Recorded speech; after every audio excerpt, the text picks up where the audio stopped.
Okay. Sharon, are you up for taking some notes for us?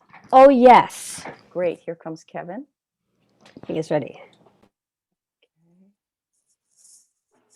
And so we're only missing Bob. Erica, thank you for making time to meet with us. I know you have an incredible schedule. I feel for you.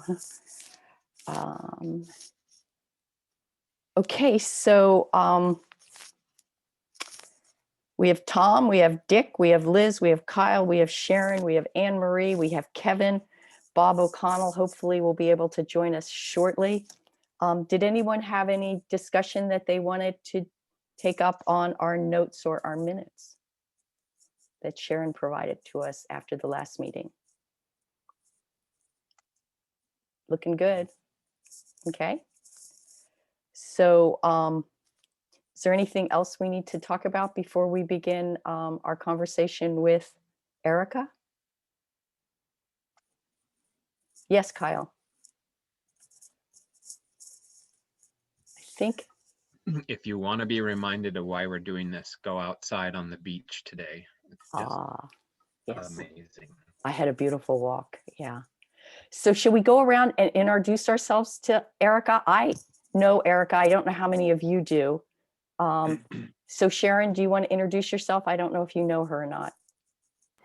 I don't believe I do. Hi, Erica, and hi, everybody. I'm Sharon Abreu on Orcas Island. I'm a environmental educator, climate change educator for over 20 years, and also a union member. So I've been pushing for just transition programs now for over 20 years to solve the climate crisis and create a lot of good new jobs, and I'll keep doing that. Okay, and I said I'm based on Orcas, yes, okay. And Kyle, you want to introduce yourself, or do you guys know each other already? I don't know that we do. Good morning, Erica. I see half of your face in the light, so I'm on San Juan also, and work primarily in healthcare as a paramedic. I sit on the Board of Health, and very forward to your presentation and probably your long-term interaction with this group also. So thanks for being here today. And Dick? Hi, Erica. Dick Grout. We know each other. Oh, great. Okay. How about you, Tom? I know Erica from Planning Commission. Good to see you. Good, good. How about Bob? Hi, Erica. I'm Bob O'Connell. I'm over on Lopez. I'm a retired attorney. And Kevin? Hi, Erica. We've met. Kevin Ranker, great to see you. Thank you so much for being here today and taking time to present to us. Liz, are you back with us? I am. I'm right here, but my breakfast includes some peanut butter, so I thought I would spare you all that. Oh, okay. Do you want to introduce yourself to Erica? Hi, Erica. We know each other from the comp plan, many meetings with all of that. I'm over on Lopez, and it's really fabulous to see you. I have such respect for all that you manage, so thanks for being here. And I'm Anne Marie, and you know me from Deer Harbor. I've worked on the plan review with Erica for a number of years. So with that, Erica, do you want to tell us a little bit about yourself, and then we can move into a conversation about how the comp plan interfaces with decision making in the county and climate change in the environment? Okay. Yes. And I apologize. My face is half in darkness because I was trying to figure out why it was, and I realized there's a light over my desk that's out. So, no worries. So you're seeing light on the half that's shining, and it's not intentional. I'm trying to be the dark. I just want to say that this whole subject is like half lightness and half darkness, so very appropriate. Yes. So I'm actually a native Washingtonian, and I grew up actually in Kirkland, and went to school to be a planner here in Washington State. I went to the University of Washington and to Eastern Washington University for a master's degree. And then I've worked in various jurisdictions throughout Washington. So I've worked for Island County and Snohomish County. And then I worked for some cities. So City of Enumclaw was my most recent place. And I've also worked in the private sector. So I have a sort of wide variety of experience. My family, the reason I'm here is that my family's had a cabin on Stewart Island for since the 70s, and I grew up coming out and being just an island kid every weekend of my summer. So, and I think what we're finding when we hire people here actually is that we kind of ask, how did you get here? And we're finding that folks that had some sort of experience coming out here tend to last longer than the folks that think it's a great idea and come out here and 2 years later they're gone. And I will say as an aside, that's what we're saying right now. We're seeing a pandemic building boom because people are coming out here because they think they want to live out here. And we figure in another 2 years, people that like the malls will go. So anyway, what I've done is I've put together a presentation, and I wasn't sure audience-wise how much folks were familiar with greenhouse gases and all of that stuff. And I know that sometimes members of the public also listen in. So it may be more basic than you probably all know more about this than this, but I put it together because I wanted to tie how greenhouse gases relate to the comp plan, and you kind of have to go back to where they come from and what their sources are so that we can use our comp plan to get at those sources. And I'm going to turn off my camera during it because it's really distracting to see me talking and then also doing a presentation. And can I share my screen? It looks like I'm allowed to. Okay. Yeah. I wasn't sure if I needed to do anything. Yeah, let's You see. can just go ahead and do it. Looks like I can. Okay. And I'll share. Slightly different. Okay, so you can all see my screen. Okay. And maybe we'll all mute while she speaks. Yeah. Okay, so there's the first part of this. So just so we're all on the same page, you know, what we're talking about is warming of the earth caused by human activities that generate greenhouse gases. These are usually primarily burning of fossil fuels, and they get trapped and are slowly heating the earth. And the warming of the planet, originally it was, people thought about this as the greenhouse effect, but the issue really is that it disrupts established climate patterns. It's not about just it's going to get warmer and we're going to have palm trees here. It's really causing other more difficult things. You know, we have more rain in some areas, less rain, more frequent storms. So it really is disrupting the climate itself and what we've come to know. All right, let's see, how do I do this? Next slide. Sorry, getting used to my virtual presentations. So, and in thinking about climate change and how we consider it, at least the way that I think about it and the way that I've laid this out, this presentation, is I think that there are things that we all do that contribute to climate change, the things that we do that release greenhouse gases when we burn fossil fuels. And in the United States in 2018, that was transportation at about 28% and electricity at 27%. And then industry, commercial, residential, heating and cooling, and agriculture they're all significant, but really the biggest pieces of the pie are transportation and electricity. We in San Juan County don't have a lot of industry, although we have a lot of residential development. But anyway, so we look at the things that are contributing to climate change, and then we have to think about the things that impact our community, the changes in temperature, precipitation, and sea level rise, and how that's going to impact where we put our land uses and our roads, how we are impacting the vulnerable ecology of the place that we live in through our land use. So in terms of the contributory activities, I just wanted to point out that in Washington State, it's a little bit different than at the national level. Transportation, us driving our cars and airplane travel and all of those things that go with it, really contribute the most to greenhouse gases, about 45%. Electricity, heating and lighting of buildings is about 15%. And then commercial, residential, industrial heating and cooking is about 24%. And this is from the Washington State Greenhouse Gas Emissions Inventory for 2018. Here in San Juan County, you know, this is for Washington State. Here in San Juan County, you know, we, hold on a second. I would suspect that transportation, electricity, and residential uses are the largest contributors to greenhouse gas.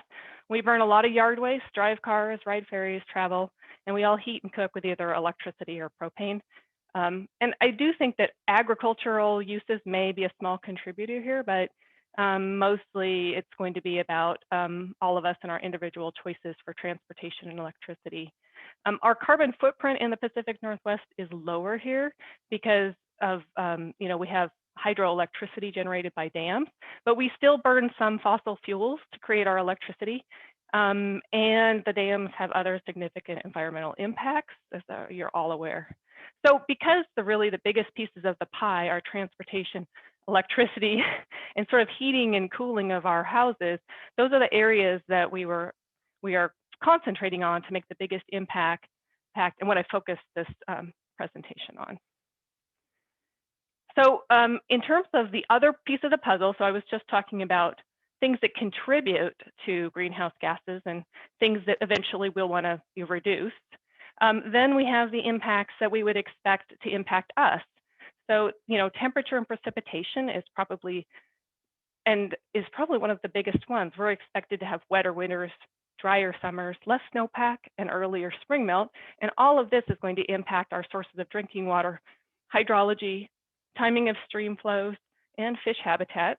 It's going to cause shifts in the composition of our forests and vegetation as vulnerable species that are vulnerable to the temperature changes move north or die off, and new species that are more acclimated to higher temperatures become established.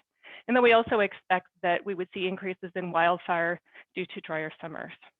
We would expect that sea level rise would increase coastal erosion, landslides and flooding, and saltwater intrusion into our wells. And then ocean acidification, while it's mainly, you could think about it as impacting the marine species and habitats and shellfish. We rely on those things, for tourists, natural resource economies, and we all love the place that we live with its marine species. So, okay, now we get to the part that's the comprehensive plan and climate change. The previous comprehensive plan was adopted before or predates the most recent climate change concerns. So our current comp plan doesn't really address climate change head on. We're in the process of updating our comprehensive plan. And as part of that update, the county has adopted a new vision statement or new section into the vision statement. And it says, our community sets an example with its response to climate change. We prepare to address the negative effects in advance before they become crises, and our community encourages voluntary efforts and enacts incentives and regulations if necessary to reduce our carbon footprint. So the update, and I know that here everybody is very familiar with a comprehensive plan. It guides future development and includes policies and maps. It really tells us where are we going to put different land uses, where are roads going to go, what are our goals for the future of the county. As part of the update, we've included climate change goals and policies throughout the comprehensive plan. There's been a discussion about whether the comprehensive plan should have, sorry, I'll take a minute to catch my breath, whether it should have its own section or whether it's be integrated. And the direction we received is to integrate climate change throughout all of the elements. And we feel that that means that every time you're looking at a different element, there's something about climate change in it, rather than having a separate section. So it's really integrated, and we think that's important. So we have, like I said, housing, land use, transportation, economic development, capital facilities and utilities, and the Parks, Trail, Natural Areas, and non-motorized plan all have goals and policies that are set out to address climate change. And I've divided them into things that reduce greenhouse gas emissions and things that are more climate resiliency. For the policies, there are more policies in our proposed update than what I'm showing you here, and I'm happy to answer questions, and I've got some links at the end of the presentation that will show you where you can go to look at those. But I was really focusing on sort of the transportation and electricity piece because they're the biggest pieces of the pie, at least for emissions, carbon emissions. So in terms of transportation, our really goal is how do we reduce vehicle miles traveled and then reduce our fossil fuel use.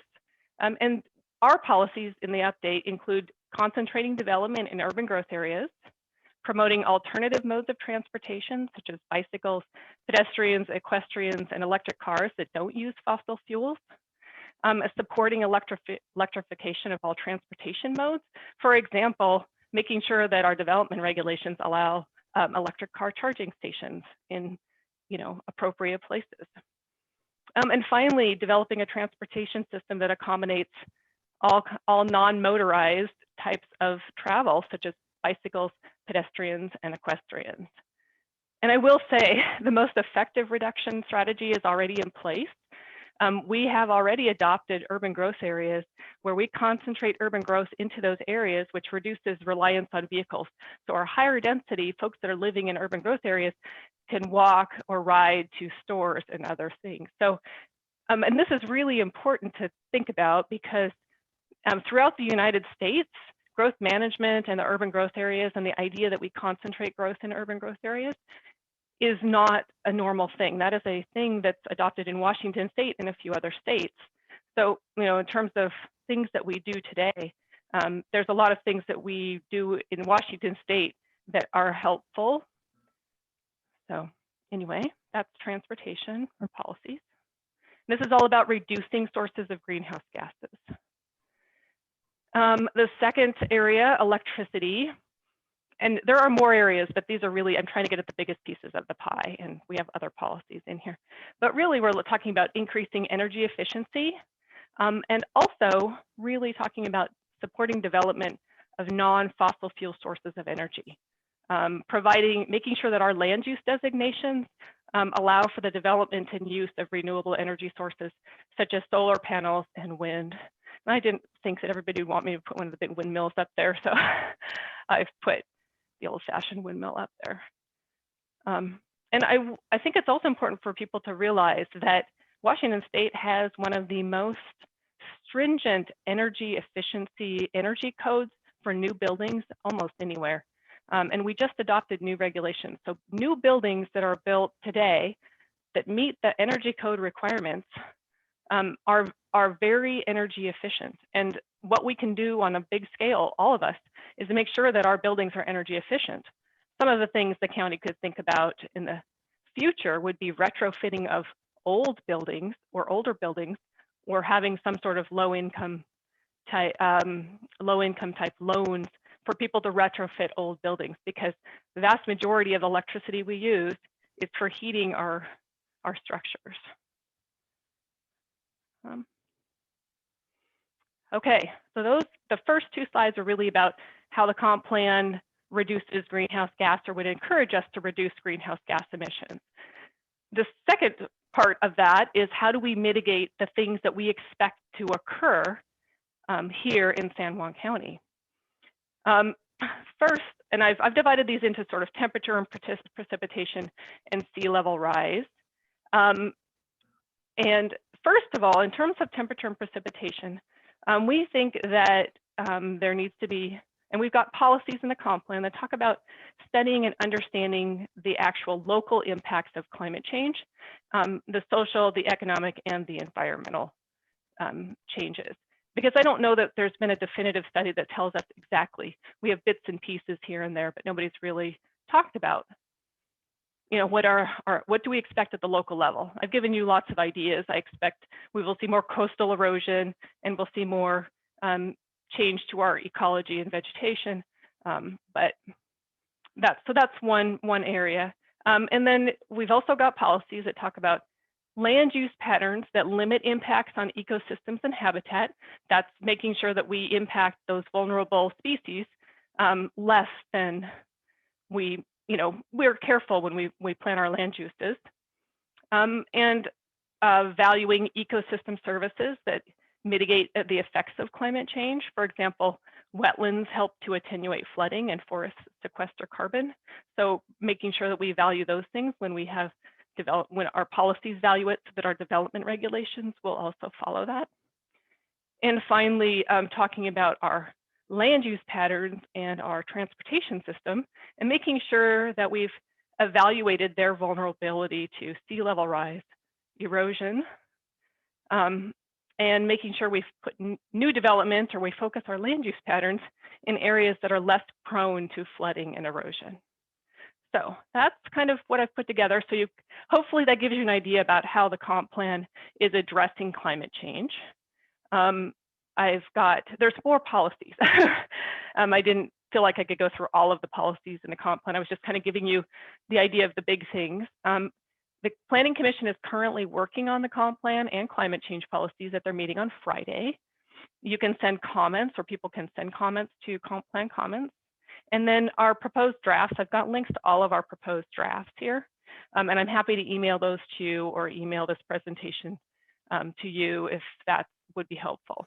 I think that would be great. And then we'll put it up on the website as well, Yeah. so everybody can see it. That's on the commission. So this is really, really helpful. Should we go ahead now and take some questions, or did you want to? Yeah, no, that'd be great. Okay. So you want to unshare? Let's see. Yeah, how do I unshare? Let's see how we do that. Unshare. You will be better at it than me, I guarantee you. I don't know. We don't use Zoom. Erica, I think at the top of your screen, you're there. There you go. There it is. There it is. Okay. Awesome. Thank you. Okay. So Kyle, I think you had a question, right? And then it looks like Bob Connell has one. So why don't we go there? That was excellent, Erica. Thank you. That should be required reading or viewing for all the people in the county. And I think you should put the big windmills in your picture. I love those. I'm happy with that. My sense is that data and data collection. So what is the local expression? Some of your charts about what Washington State is like versus the nation. I'm not sure you have an answer for this, but I'm always wondering about where we find the workforce that can do some of the data collection. I think about this in disease process in the county, like why are so many people, why is the incidence of Parkinson's seem higher? That seems like an environmental cause, and yet there's nobody to turn to, really, it seems like, to find those, to find whether that's true or not.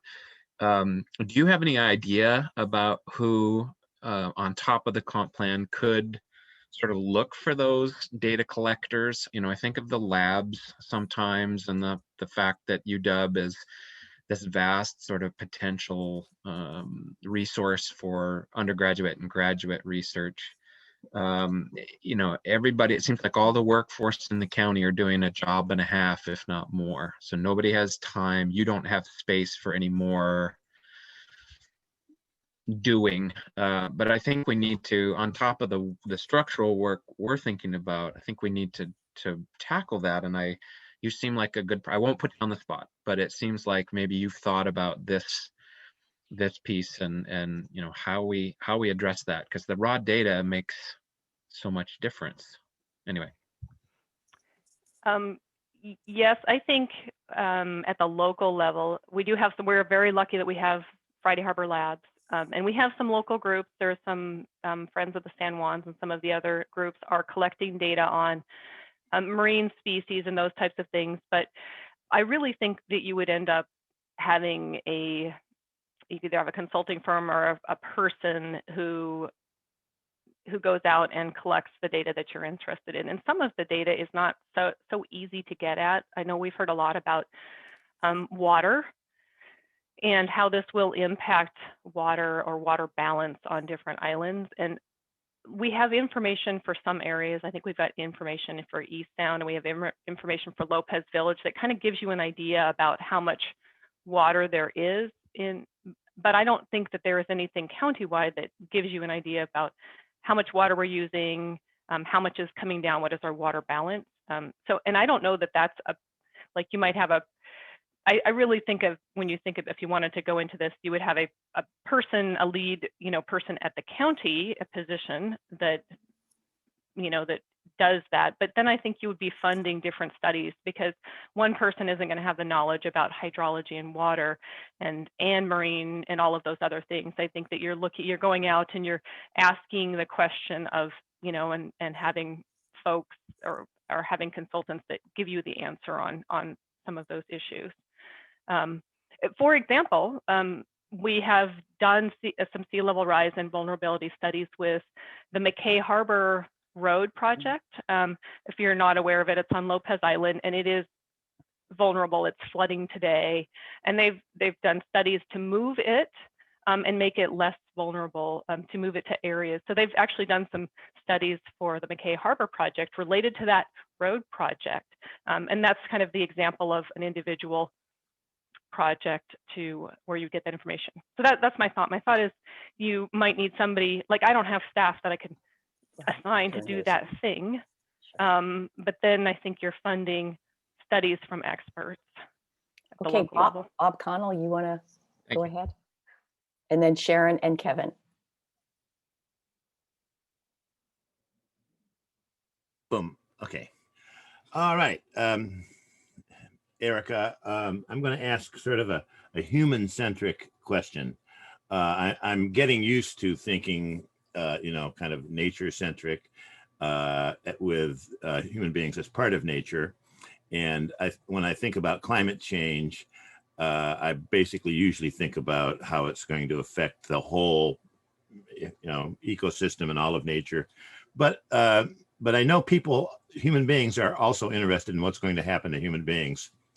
So let me ask you this question. Are there climates?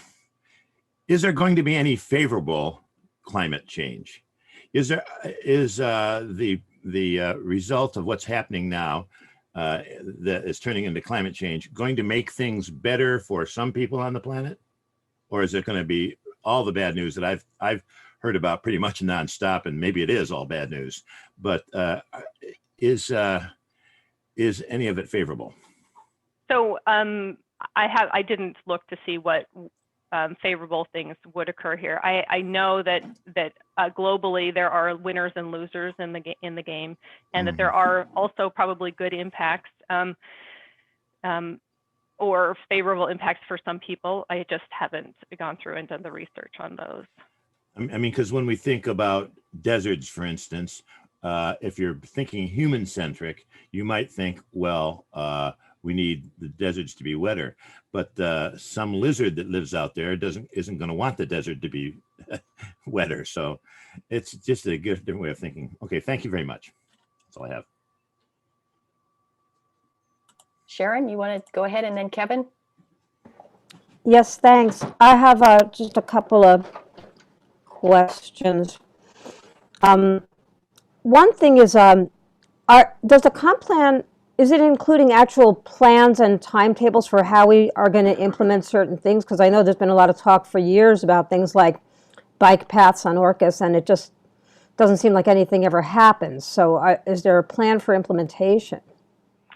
We haven't put together a plan for implementation. That is something that, if given the time, we could do so. But I think that's an issue with all comprehensive plans. I think that there's always a need for taking the next steps and implementing.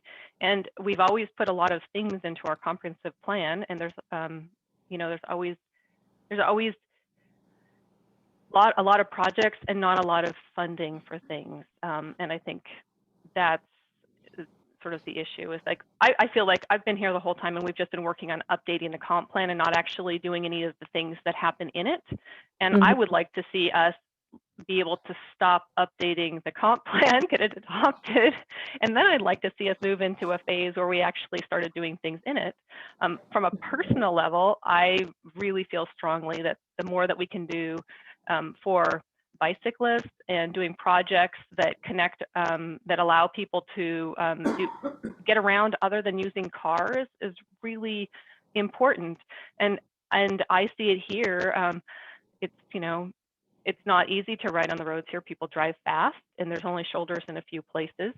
And so I look at that as something that we could really move forward. But that's going to take, dedicated funding and it being a really high priority for funding to get those things done. But to me, I look at that piece of transportation, I think, wow, that's how we reduce our vehicle miles traveled, is we make it really easy for people to get around using other means of transportation. The distances are small. I live 5.5 miles from town.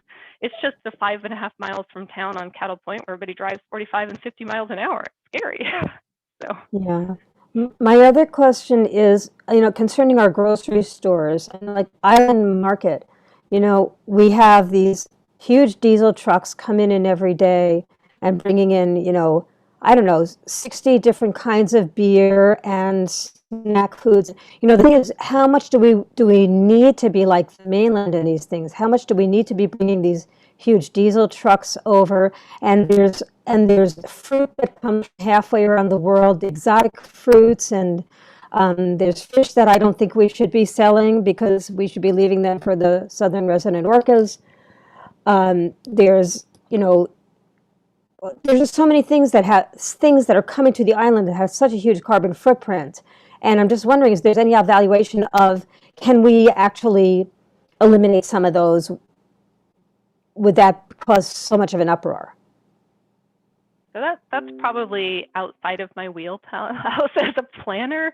Other than I will say that the new comp plan update has a really big concentration on local agriculture and making locally produced foods easier to get to. And so one of the agricultural resource committee has been very involved in that. And that's sort of the answer, at least from the comp plan standpoint, is how do we make it so that it's easier for us to get locally produced goods and vegetables and fruit, and also things like we have several places that we have distilleries and people who make wine, so there isn't a need necessarily to import those things, but people like their variety.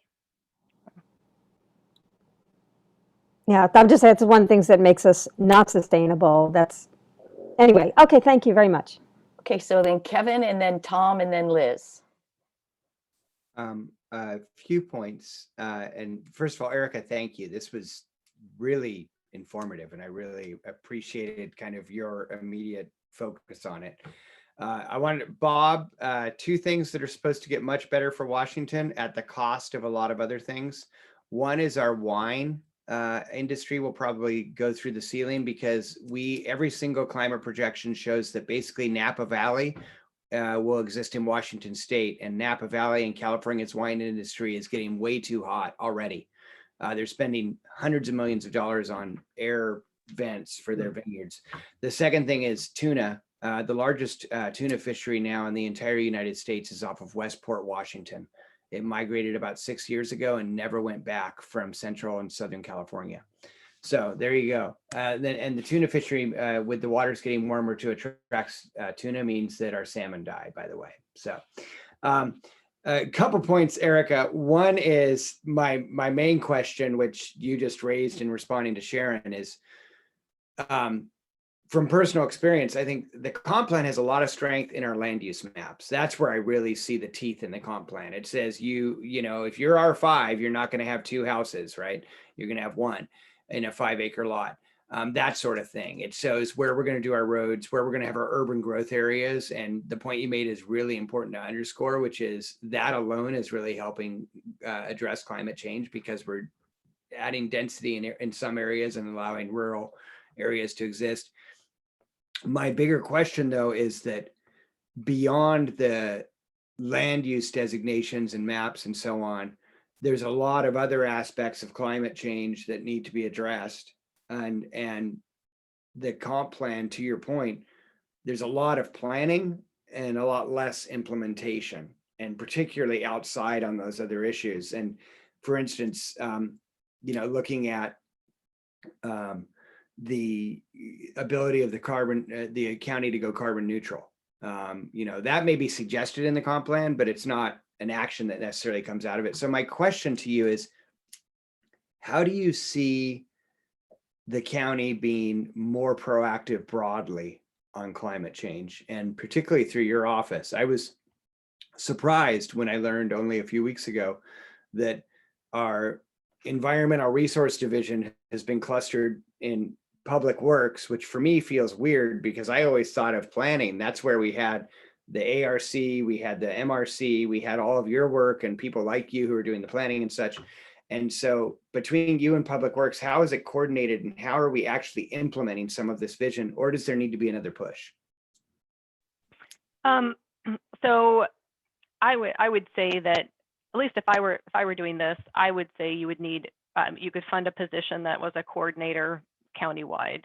I think that is a way to really emphasize that. But when you fund a position, you also have to fund it for projects.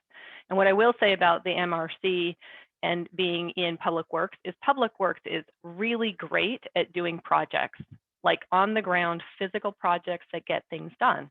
I will say that my department, we do not do that. We do plans and we review building permits, but we don't do construction projects. So having the group that's in Public Works who knows how to do projects on the ground and get them done is really useful, and that's really been their focus. It's to take those things and do projects that are going to improve, like stormwater projects and the marine projects, and that's where I think having them in Public Works. Now, could there be coordination between where if they are the implementers? I don't know, they've actually been designated as sort of implementers of the comp plan, but if they're supposed to be implementing this thing. But I think you're really thinking about, like, you have a position whose job is to do that. And just to clarify, I'm sorry, Anne-Marie, if I could just ask a follow-up. Thank you. Yeah, go ahead. Yeah. Is the MRC and salmon recovery now in Public Works as well? They are. Mm-hmm. Yeah. Mm-hmm. Fascinating. Okay, I'll finish, Kevin. Yeah. Okay, so then we have Liz and Tom.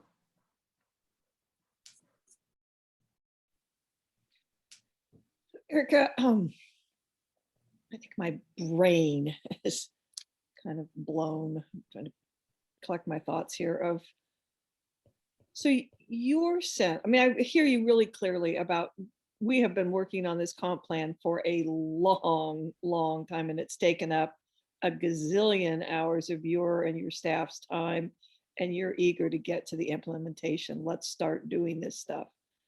So my question has to do with how closely tied is the county council and the building, how quickly will the then building codes be able to be updated to reflect the changes in the comp plan? So it's kind of a two-part question.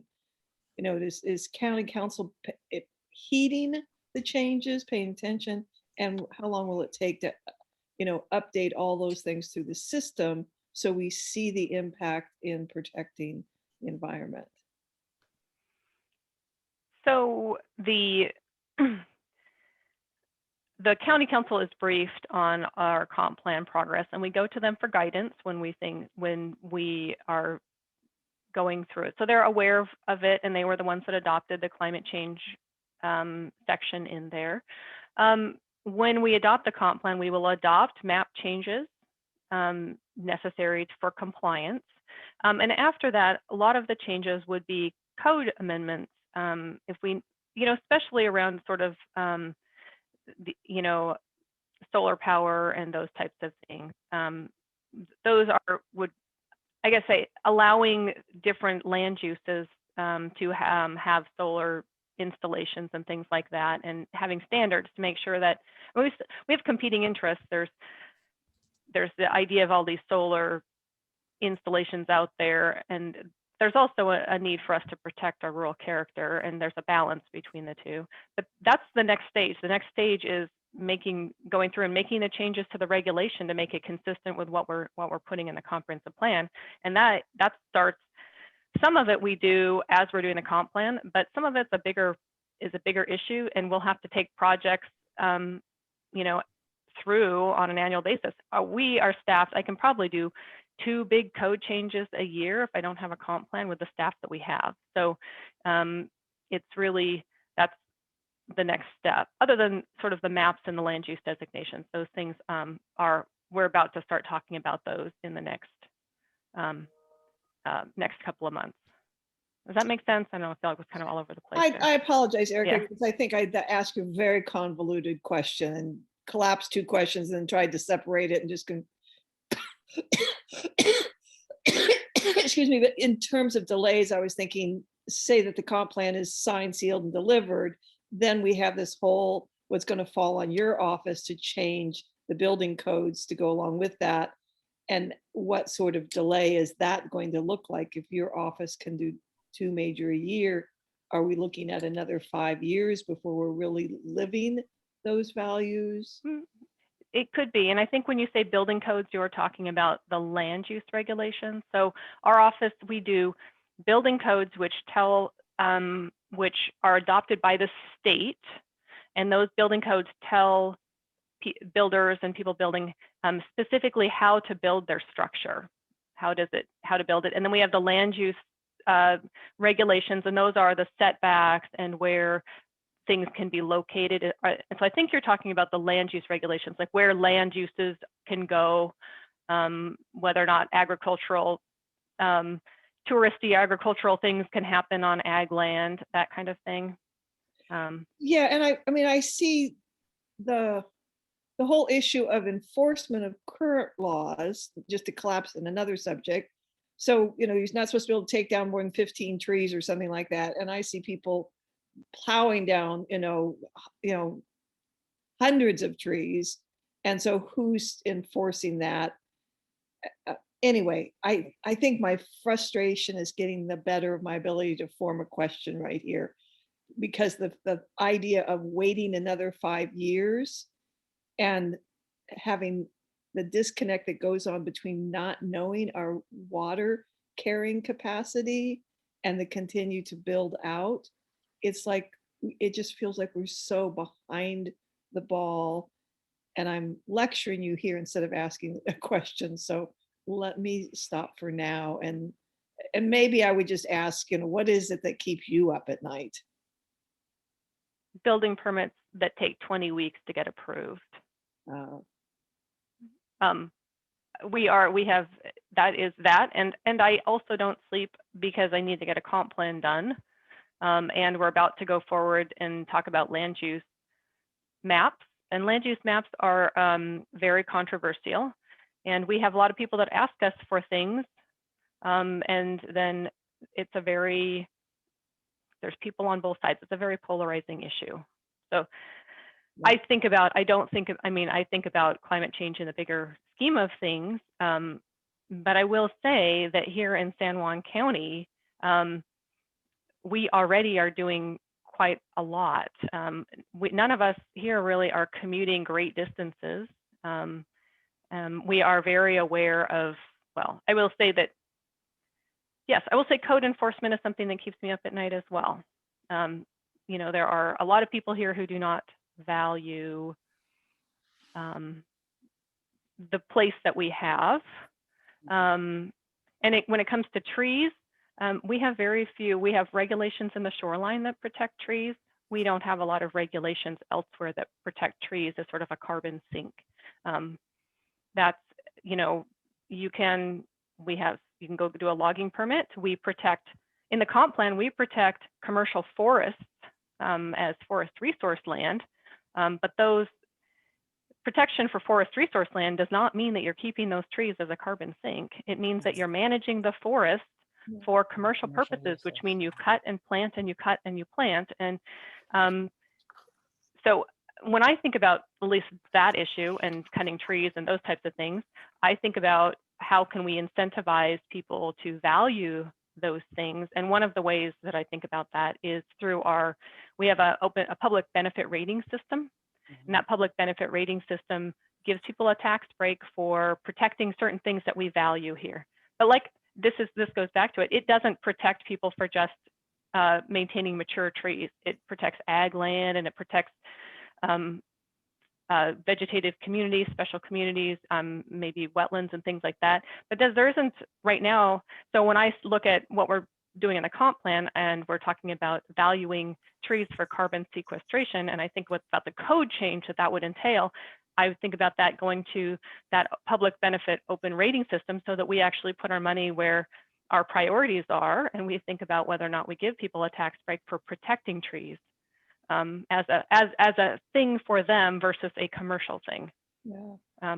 So anyway, that's more than I you probably want to That's hear. a great point. That's I a very good appreciate point. that. And I've heard people on Lopez talk about that in terms of the need to kind of change that paradigm. So Tom Starr, you have your hand up, and then it looks like everybody else who has their hand up has already spoken. So we'll go to Kevin and Sharon and then back to you, Bob, okay? Erica, earlier on, when, in fact, you were talking about transportation, you used the term, the direction we received. And that sparks my curiosity on your sources of direction. And then subsequent to that, you referred to the county council. My presumption is that your primary direction comes from them. And, but maybe not. So I would like to hear about other sources of direction. As you may know, one of the central issues and probably a proposal of this committee is to establish an elected commissioner for the climate change and environment issues. And I will admit that I was outvoted 7-1 on that idea. So I don't think it's a good idea. But be that as it may, I would like to hear you talk about your sources of direction. I work for the county manager, and above all of us is the county council. So what we do is I make sure that when I say direction, it's and specifically about the climate change, we go to the county council and we say, this is where we're going. We of course can provide suggestions, and here's a good way, of doing things. And the example I was using was, there's really two ways to address climate change in your comprehensive plan. One way is you could have a chapter, and one way is that you could integrate it. And there are examples out there of both of these things. Jefferson County integrates theirs, Whatcom County has a chapter. And the direction, so we had multiple planning commissioners who were, couldn't decide which way they thought it should go. And so we went to council, and council said integrate it. And when we look at, integrating it, it's really more, integration is integral.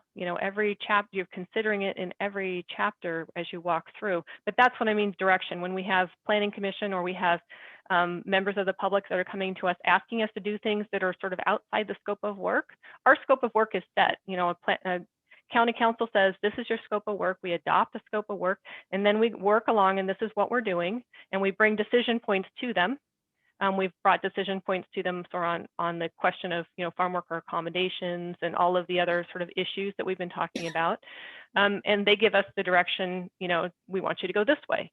And that keeps me from being sort of overextended, because, we are all limited in our ability to do things, and we have to have focus. And so I get my focus from the county manager and county council. So that's it. And I will weigh in. I don't think you should politicize climate change. So that's the one thing about an elected position, is it makes it a political thing, and it is a science-based thing. I think funding it and having a position that does that is great, because then you're looking at a position with somebody who has the background and the knowledge and the credentials. Thank you very much. Okay, so we're going to hear from Kevin, and then Sharon, and then Bob. Erica, I love your thoughts on a couple things. One is, in my past, I've gone back and forth on whether, particularly with climate change, integrating it is best or prioritizing it separately is best. And the reason I go back and forth is for exactly what you said. Like, if you put it in one chapter, then it's in that chapter, and that's it. Whereas really climate change is throughout everything we do, so it should be integrated. Process-wise, however, and then I'll have a follow-up to this, Anne-Marie, if I can. Process-wise, however, if you put something everywhere, you're really putting it nowhere. It's kind of, it doesn't get that priority. And so how do you see it being integrated and still being a priority? How does it actually come to the level of other things? And then my follow-up for you to consider in your response to that is, when you said, what keeps you up at night is permits that are taking 20 weeks.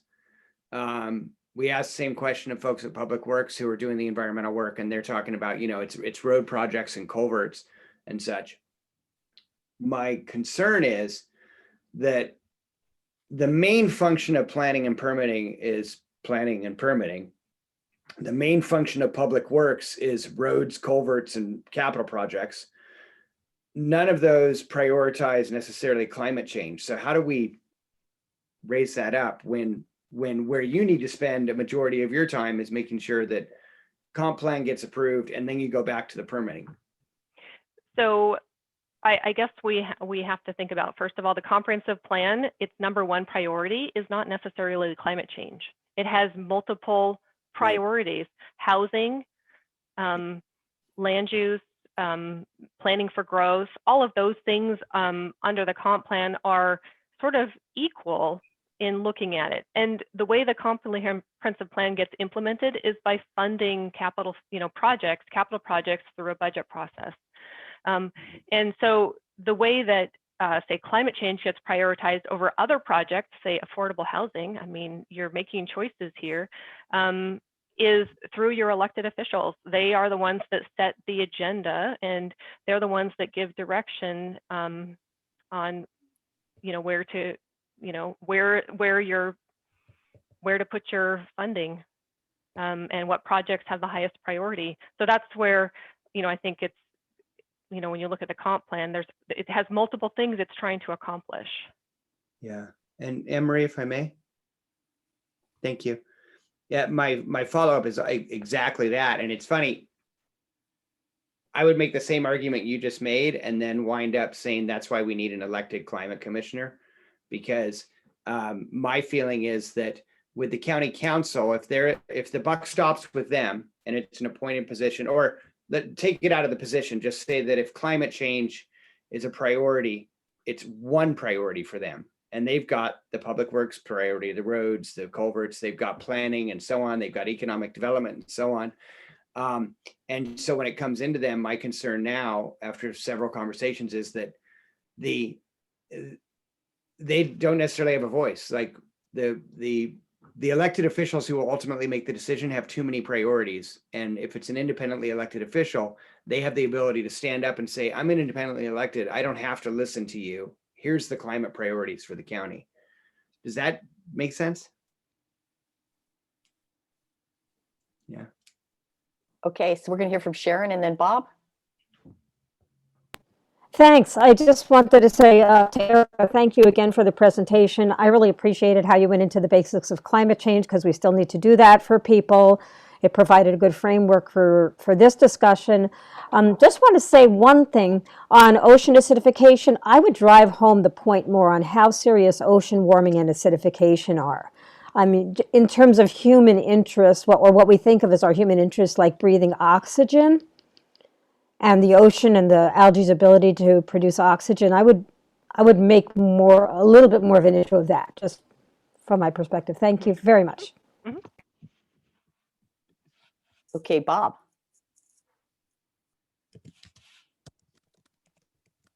All right, Erica, I have always been interested for decades and decades in the concept of solar energy. We have the sun out there, a source of limitless power, and yet we have limitations here on where we live on Earth in harnessing that power. And you made a note of, when you were talking about solar power, and particularly as it pertains to this island, about the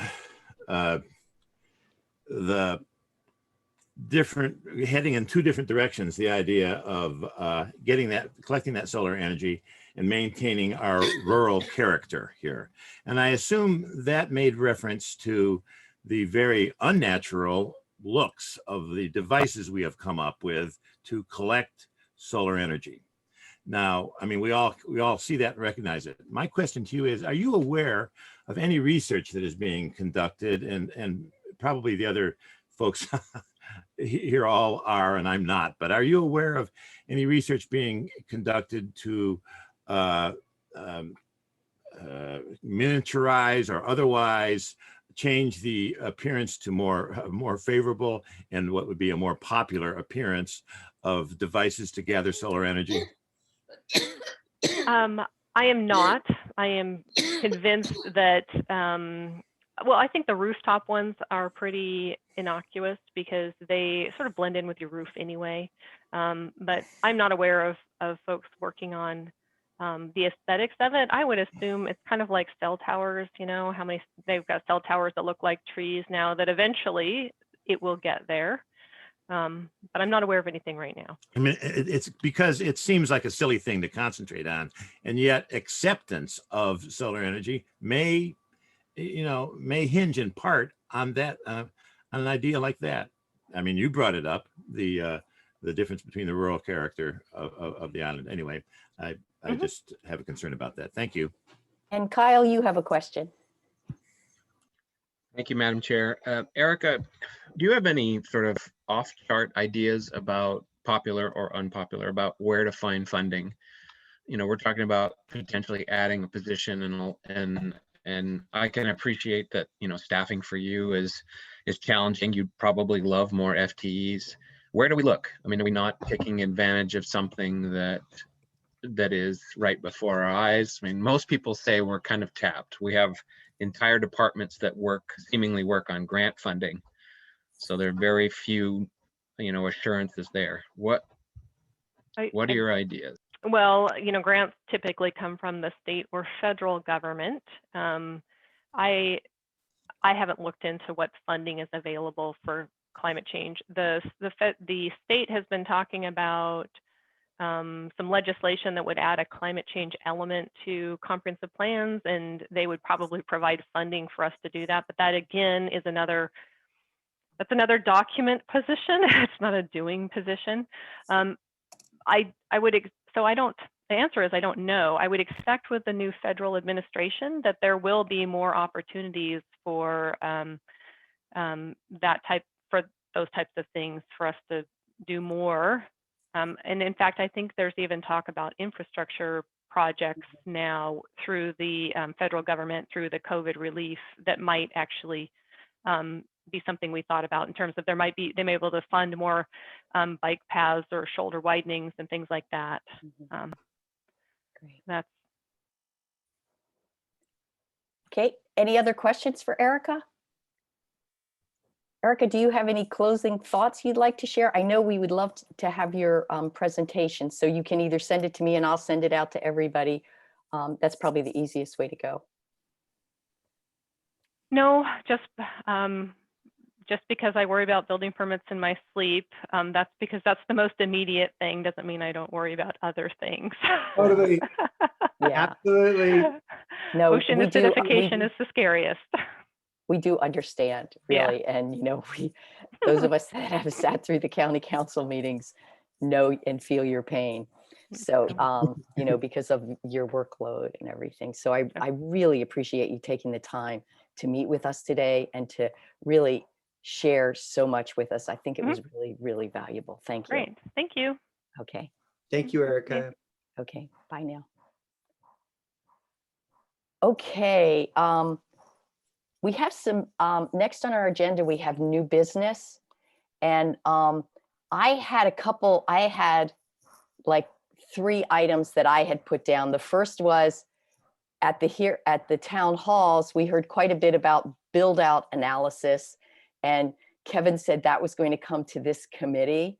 And so I'm kind of curious as to what form that's going to come to us in, because that doesn't seem like it's part of the structure of the charter. The other one was to ask Bob O'Connell when he would like to talk about his environmental advocates, so we could get that on the calendar.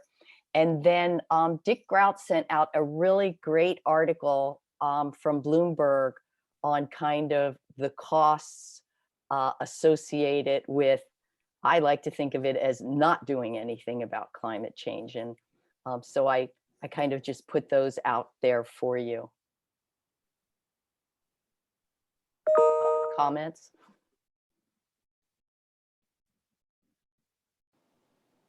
Yeah, Sharon, go ahead.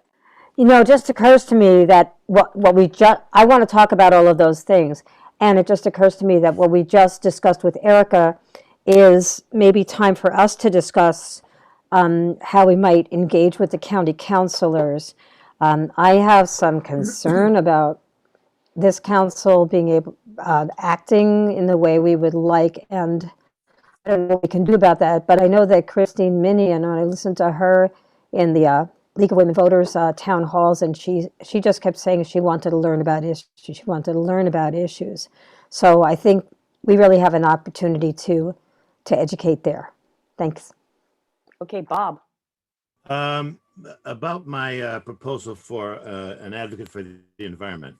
Let me say that when I drafted that, and I think we should talk about it, you know, as soon as next week or the following week. But when I drafted that, I mean, I was looking at the full range of possibilities for a position like that, and basically they range from somebody who just advises people and says, no, this would be a good idea if you did this or that, to somewhere in the middle, which is a community organizer kind of person who goes out into the communities and says, this is important, folks.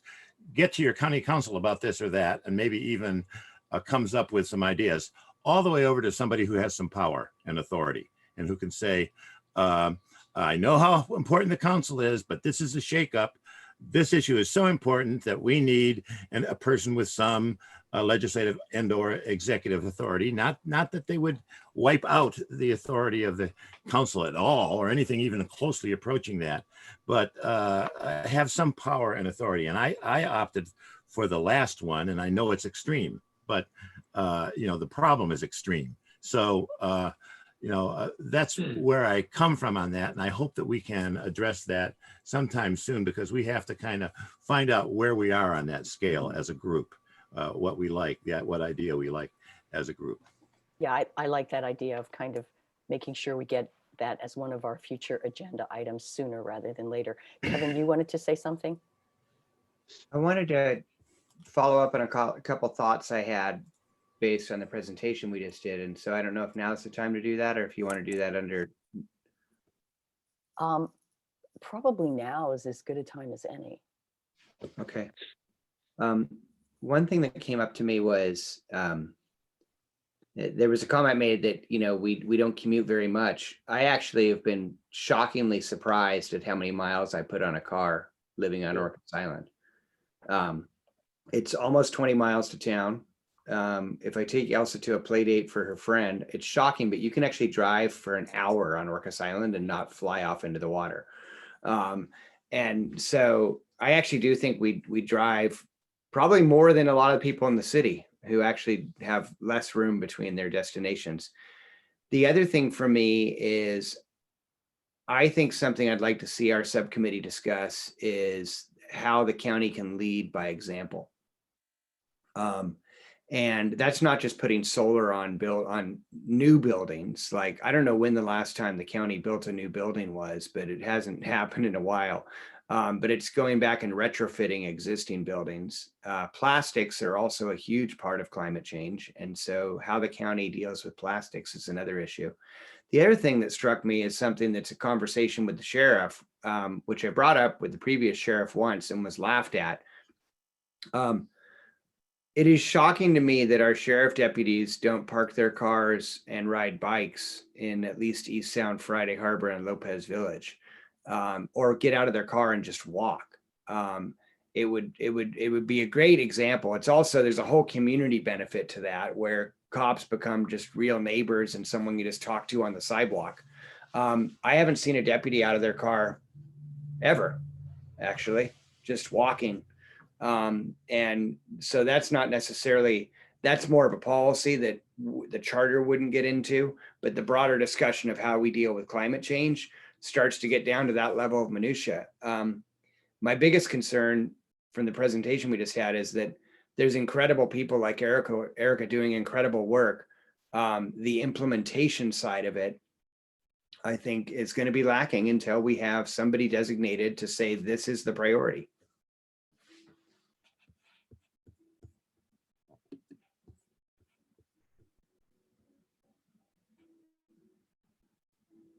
Go ahead, Tom. Well, the build out subject is very interesting. And I would ask Dick Grout's help on this, but I remember at least 2 phases in the last 35 years where that was the topic of conversation. And somehow it mysteriously goes away each time as a front burner. Now, one of the times was when the rezone was occurring in the comp plan back in the 90s. And I think the feeling that the downzoning that occurred at that time of all the various zones accomplished something. I don't know whether that's a true feeling or not, but we should get some of the people who are historically involved in that. Water is another issue, the same thing. And so it's a difficult thing to talk about, but maybe we need someone to give us a little historical perspective. And if Dick can add to that, I'd love to have my memory refreshed. Go for it. Okay. I don't remember specifics of that, Tom. I remember the fact that it existed. The one I was thinking about more when Erica was talking was that back in the Pleistocene, one of the times I was planning director, we actually hired a consultant to do a hydrogeologic study of the islands. And that was really useful because one of the things they pointed out was most of us in the county are on fractured rock wells. You have a few locations that depend on surface water, Friday Harbor notably, and the only true aquifer in the county is on Lopez. And I really do wonder what we're going to see with climate change and warming. I mean, one of the things I've watched, and I can tell the difference just on our own property and in certain locations near the shoreline, is the soil. With so much more rain, the soil gets saturated much sooner. And as the rainfall increases, when rain comes day after day after day, where we've had spates of soil gets saturated, it's all running into the sound. It's not going into the ground. So, but all of this, the build out and the hydrogeology, I think it all has to be related to climate change, and it has to become related to me, the big issue in front of us, I mean, the whole CRC, is will we do this climate office? Because I think there are a lot of things that could be done that aren't being done. And I do side with Kevin on that we need somebody who says this should be the priority. Otherwise, it's not going to happen.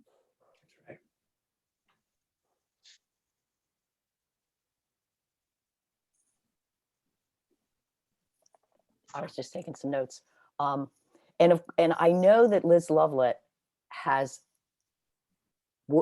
spoke to the county the prior county council about a water meter study. And I know that the water people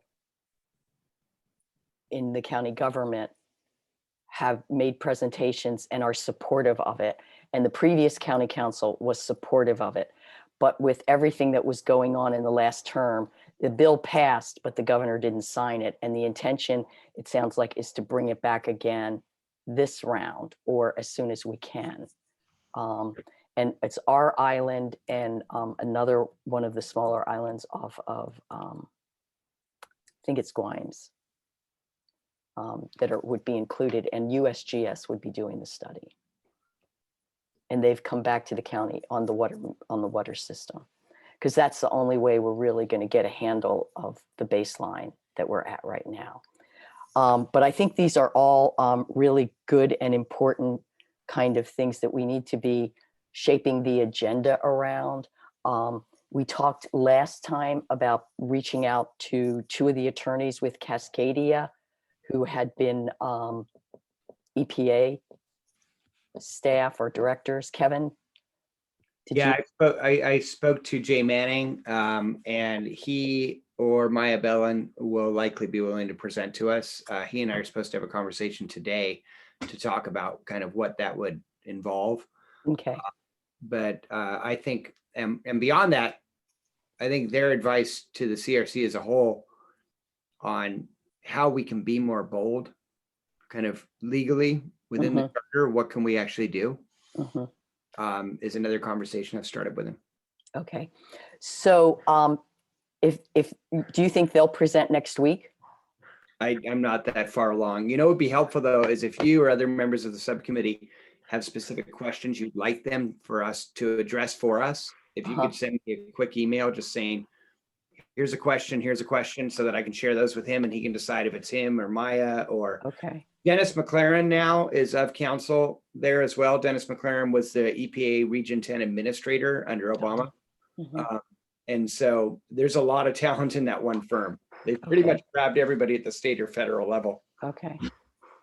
Well, it sounds like maybe at the next meeting, we could spend a little time, or maybe at least half of the meeting, talking about what should be included in the position, kind of what does it look like?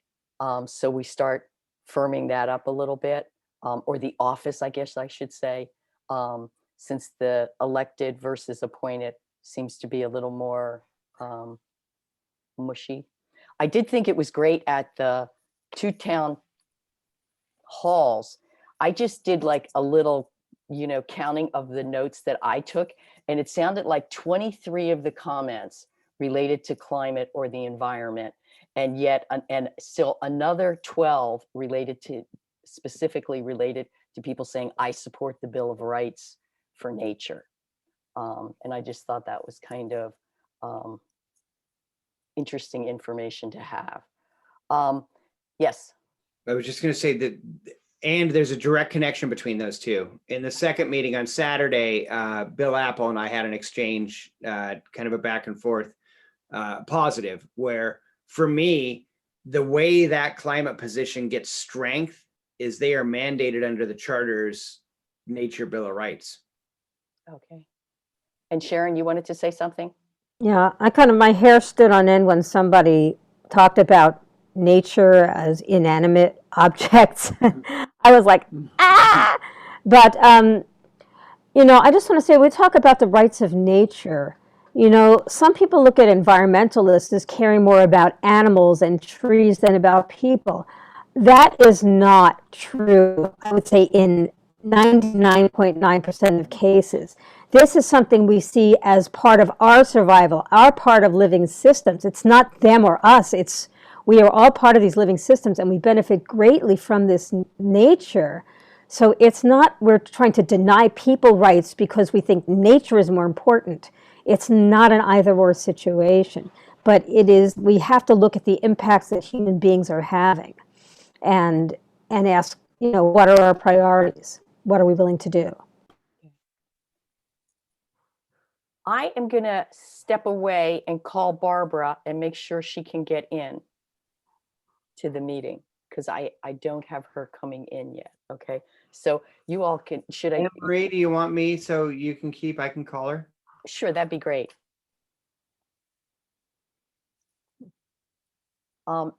Let's see, Anne Marie, I have an 11:30 Board of Health meeting and we'll slide out. Okay. Kyle's going to leave us at 11:30. Sounds great. Any other thoughts you'd like to share while we kind of have the open mic? Well, I just like to say that I'm sorry. Go ahead, Kyle. I was just going to say there's so much to discuss, and I don't have anything. Yeah, this idea of, I look ahead to somebody looking at their ballot this fall or next year, and having to yay nay a position or a new office, and not talking about how to fund it. I appreciate that there's so much backing, and I believe that it's a majority. But I do think, it stuns me too that so much of the work that's done here, we have so many amazing people working in this county with great ideas, but they're so tasked that if you don't go to a county function, you probably don't hear from them. You probably don't know who they are, and they don't have any means for getting traction on, the work that they're doing. And so much of the time, it's just, there's no money. There isn't any more money to do whatever. And I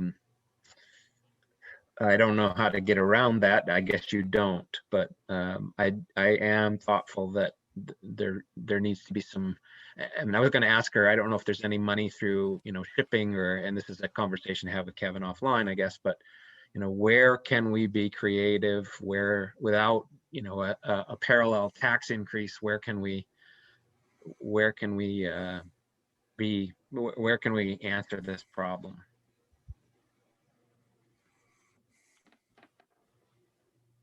Okay, so Kevin said that he texted Barbara and he didn't hear, or he's texting her. She didn't pick up on the call. So, Oh, she just texted me back. She's jumping on now. okie dokie. I'm never sure how hard it is to get into these because people, when we first started, remember everybody was like, how do I get into it? So If people haven't figured out Zoom in the last 14 months, then well, I'm not sure because of the way that you go into the county to get in on it. yeah. Is the piece I was kind of curious about.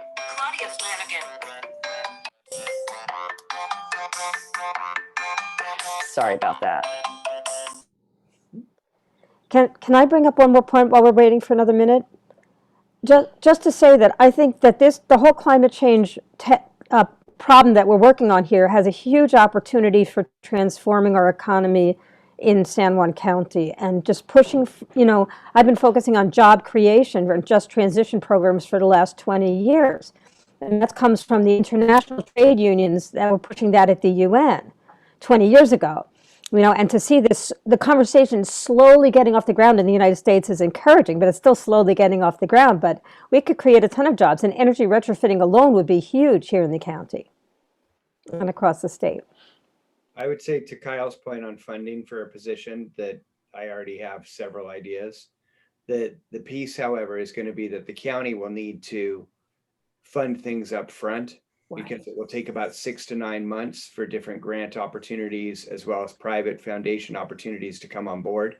And the other thing is those entities are also going to want to see a commitment from the county. And the last thing I would say is to Erica's point about politicizing climate. I don't necessarily see that politicizing it. I see it as it's an opportunity to raise the level of prioritization. Okay. Bob, did you want to say something?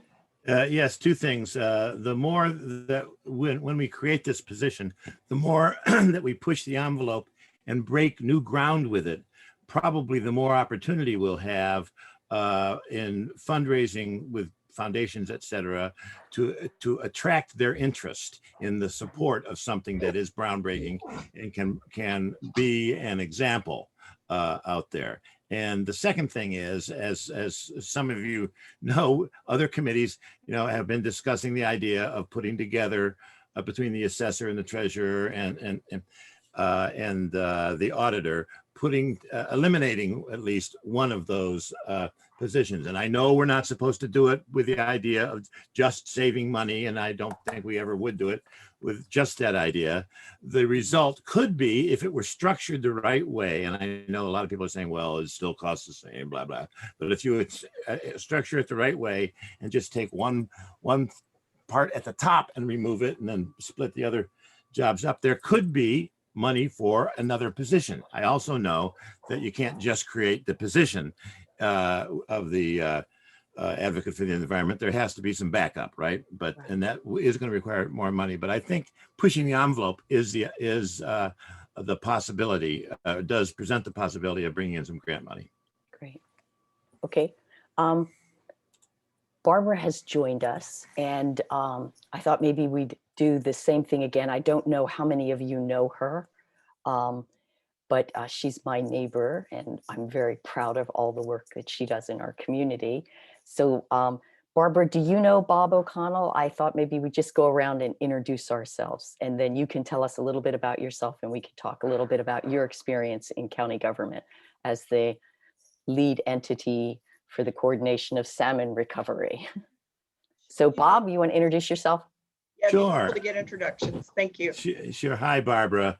Yeah, I'm Bob O'Connell. I live on Lopez, and I've lived here for 7 years, and I'm a retired attorney. And do you know Tom Starr?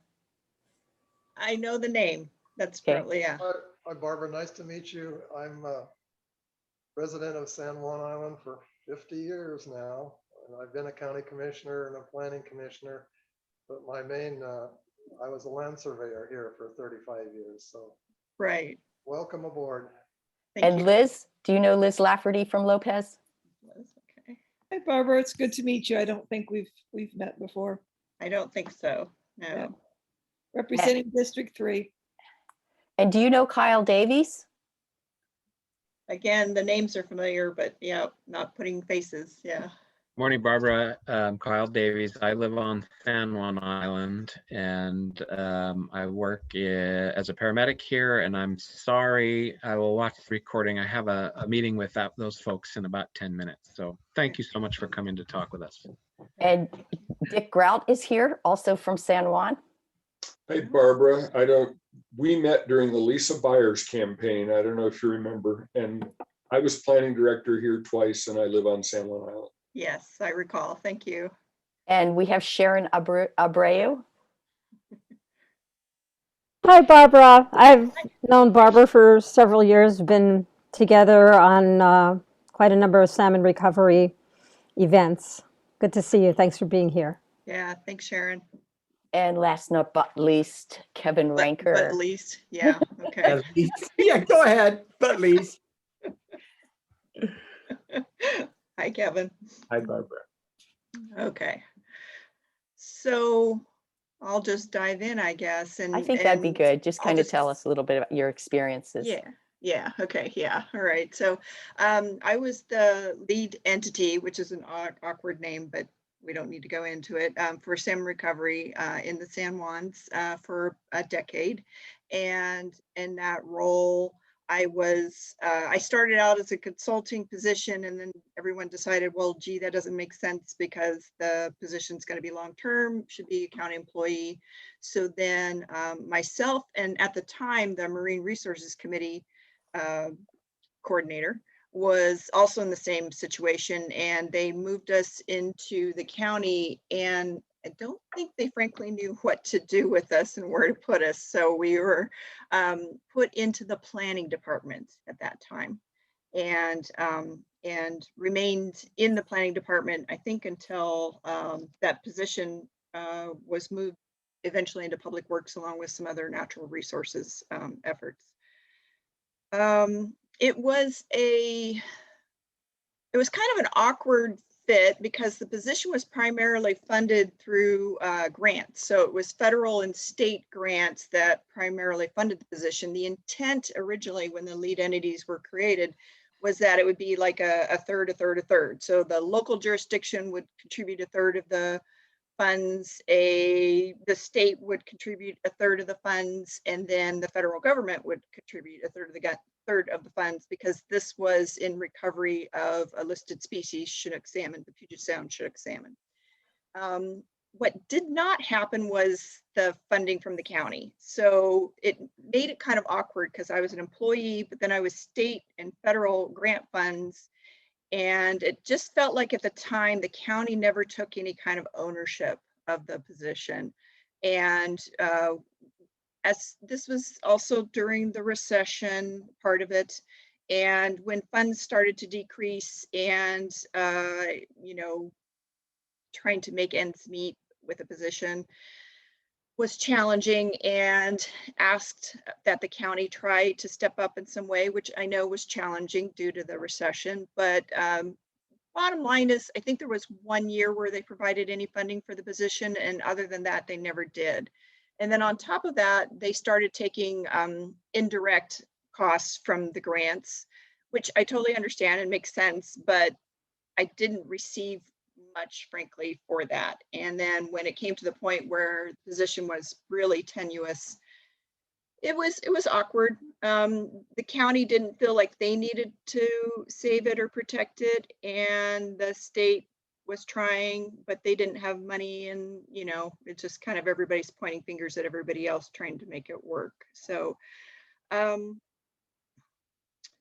on top of that, the way that the chapter for San Juan County was written was primarily protection, and called out in that federally approved chapter in the recovery plan was that the county would do its part in updating regulations to support natural resources, specifically salmon, through the Shoreline Management Act and the Growth Management Act. So that would be the Critical Areas Ordinance and the Shoreline Master Program. And that became challenging at times because as the salmon recovery coordinator, I was trying to point out where things were not being supportive of the natural resources.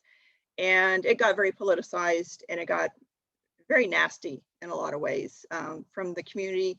And then there was also a lot of interdepartmental issues. You know, as you can imagine, a person in the planning department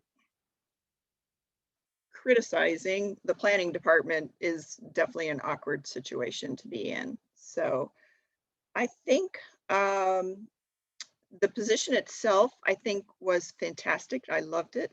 I wish I could have stuck with it, but it got to be so challenging dealing with the financial aspects of it and the political aspects of it, and not feeling like I was getting a lot of support from, frankly, anyone in the county, including the county council at the time. It was exhausting, and I kind of gave up. So I don't know what you really want to know. So, and what would be most helpful to guide the discussion. Yeah, Kevin? Thank you, Anne-Marie. Barbara, thank you for your candor. Thank you for your decade of incredible service, and frankly, everything you continue to do. I feel like you're doing the same thing, you just wear different hats. One thing that you just mentioned that I wrote down and then circled in red with my Apple pen here is a person in the planning department criticizing the planning department was, I think you said, difficult. One of the things that's come up for us is that, and actually Kyle, who just left, actually, I think is the person who made the comment earlier that, or maybe it was you, Dick, that people in public works. So currently the head of environmental programs is also half-time that, not even half-time, but her main focus is she's the deputy director of public works, and their primary focus is building roads, doing culverts, and so on. And as you and I have both seen here in Deer Harbor, there's not a finesse in their work. We'll put it that way. So do you think that's changed by moving these programs into public works, or would it still be difficult for the county for a person who's trying to lead those efforts within public works to criticize public works? I think it is difficult if you're within a department and needing to call things out that a department may not be doing appropriately. I think that is very challenging. I mean, my personal opinion has always been, and we tried to do it at one point, was that there should be a separate natural resources department, because then you're a little bit more on the same, level playing field. Then hopefully you have a department head who's also going to be supportive of what you're trying to accomplish in the natural resources realm, and they can go a little bit more head to head with department heads and make those cases. Anne-Marie, one follow-up if I may. Thank you.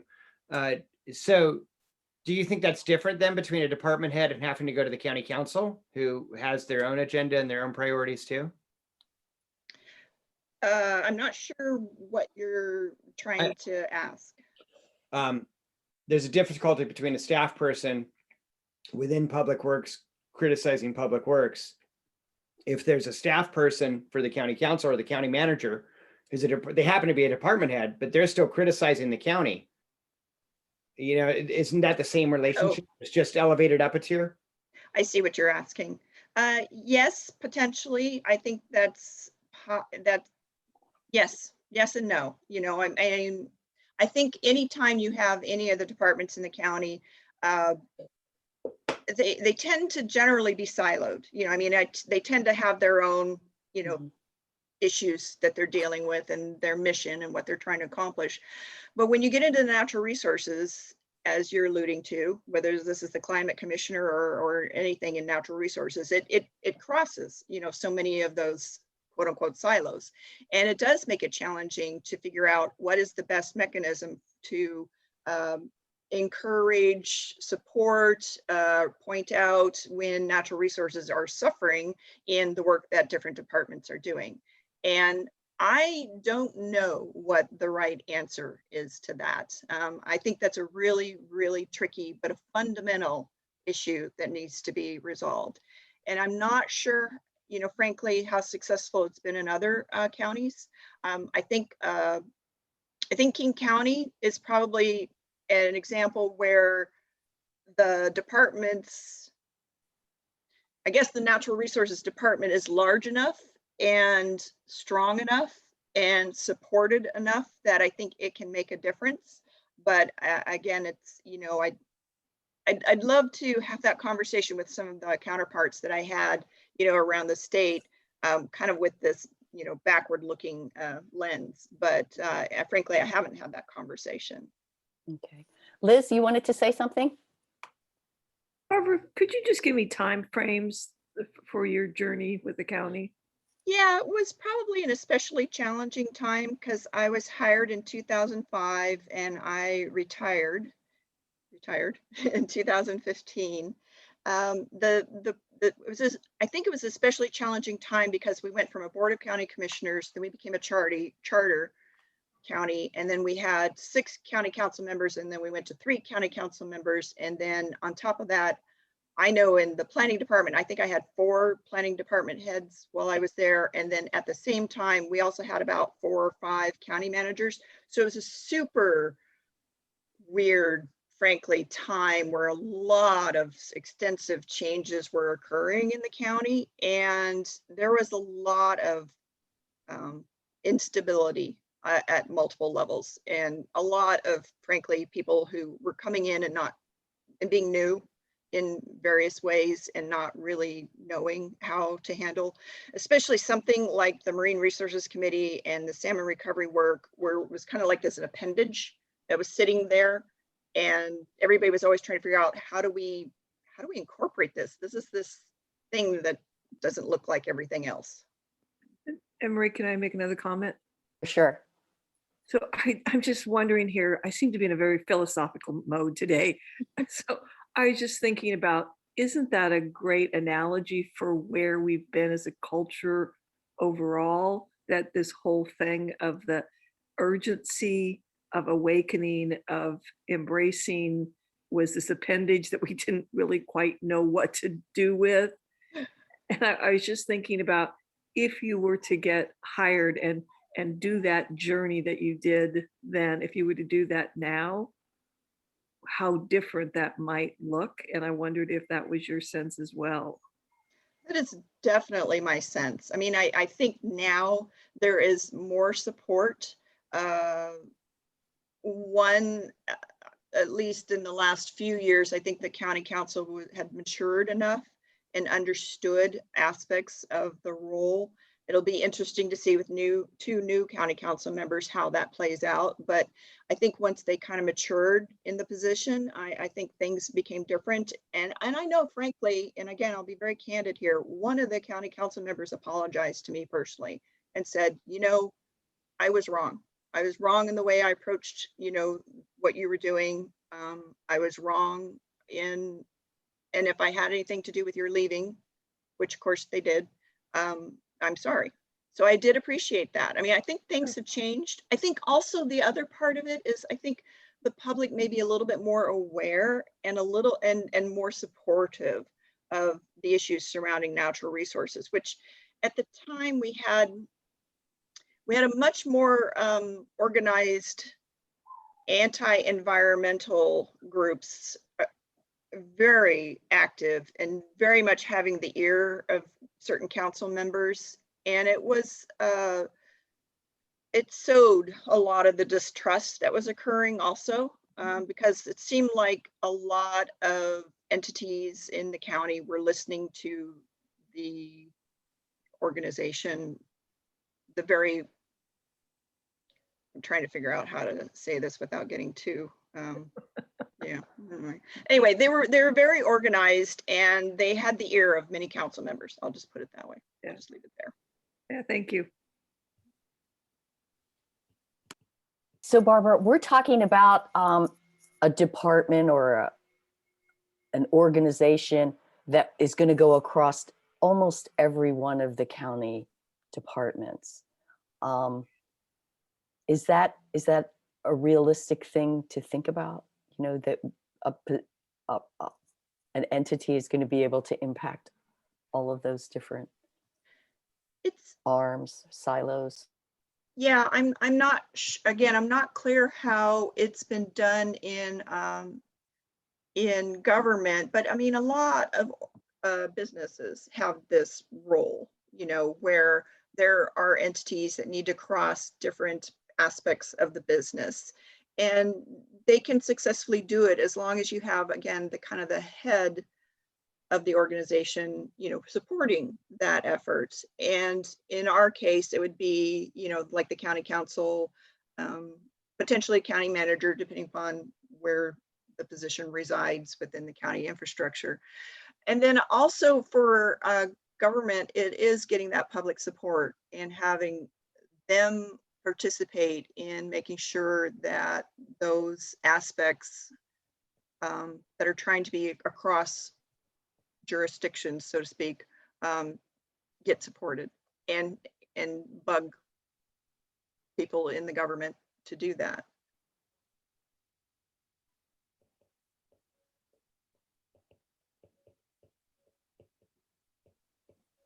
Any other thoughts, comments, questions?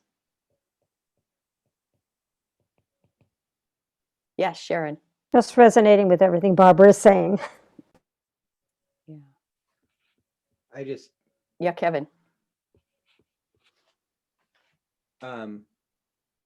so unfortunately, and I am not trying to say that the vacation rental discussion recently has been, it has too many parallels to some things in the past, but those anti-environment voices are still out there, as you're very well aware. And I think that, you know, as our new comp plan update comes down, as our critical areas and shoreline master programs come down, right now there's not something to fight, so they're a little quieter. But the second something rises up and says, hey, this is going to impact your ability to build closer to the shoreline, this is going to impact your ability to be on the shoreline, and so on, those voices come back. And as we saw with the vacation rental discussion, some of them can get very vocal. And I raise that as a parallel because some of the folks involved in that are the same voices that I heard attacking some of the work Barbara was doing back in the day when I was involved.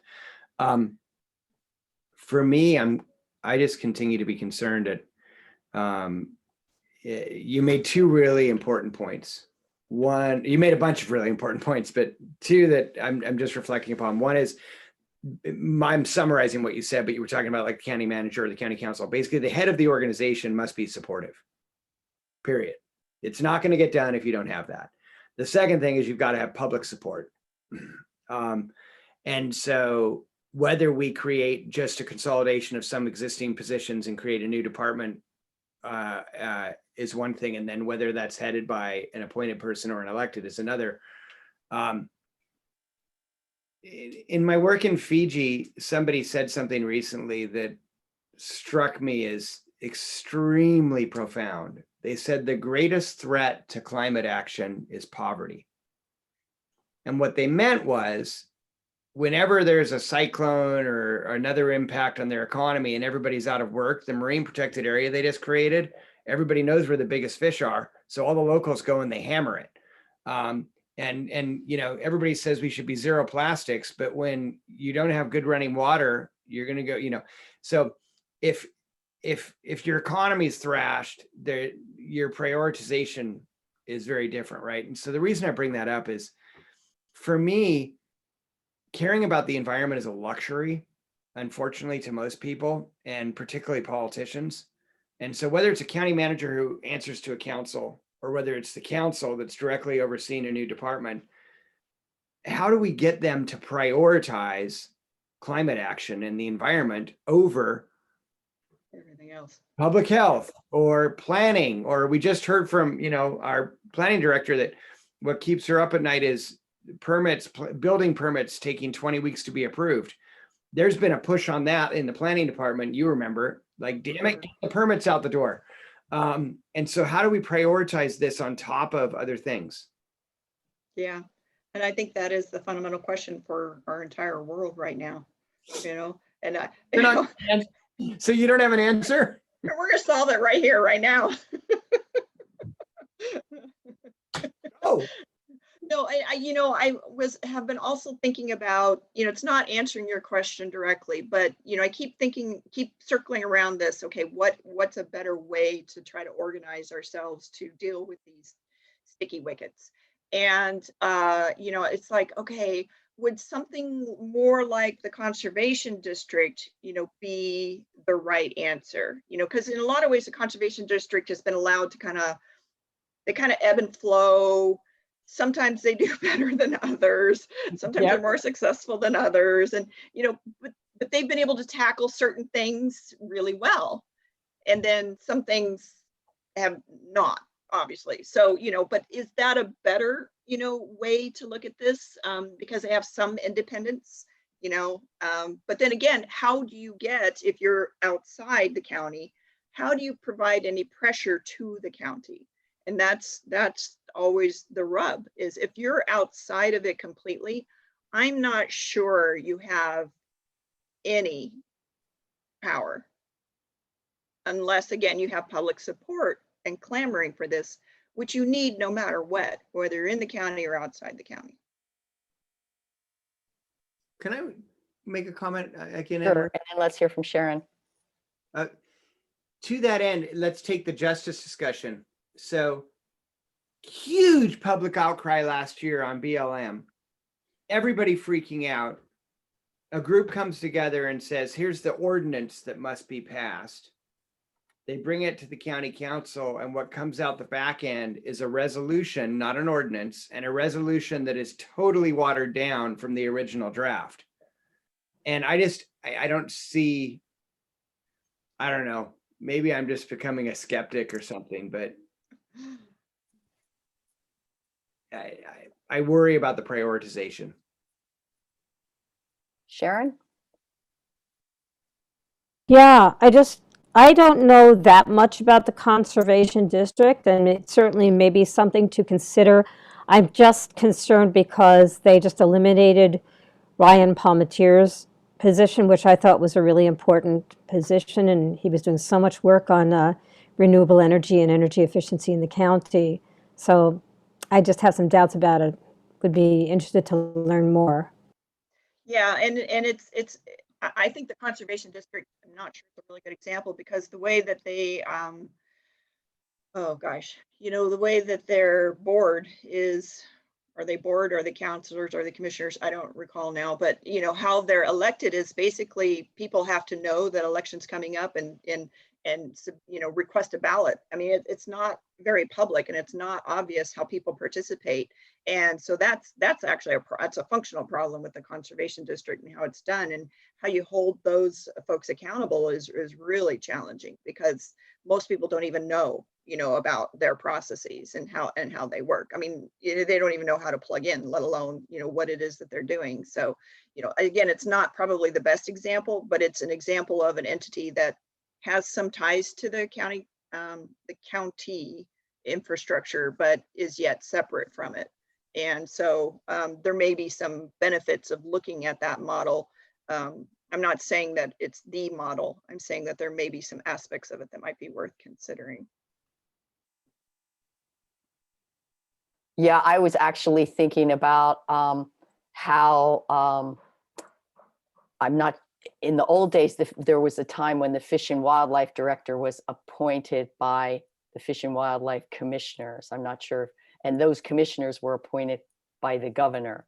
And I'm not sure how the state parks director is appointed, but I was thinking they may be appointed by other park people. I was going to look into this and maybe kind of send it back out to for the good of the group.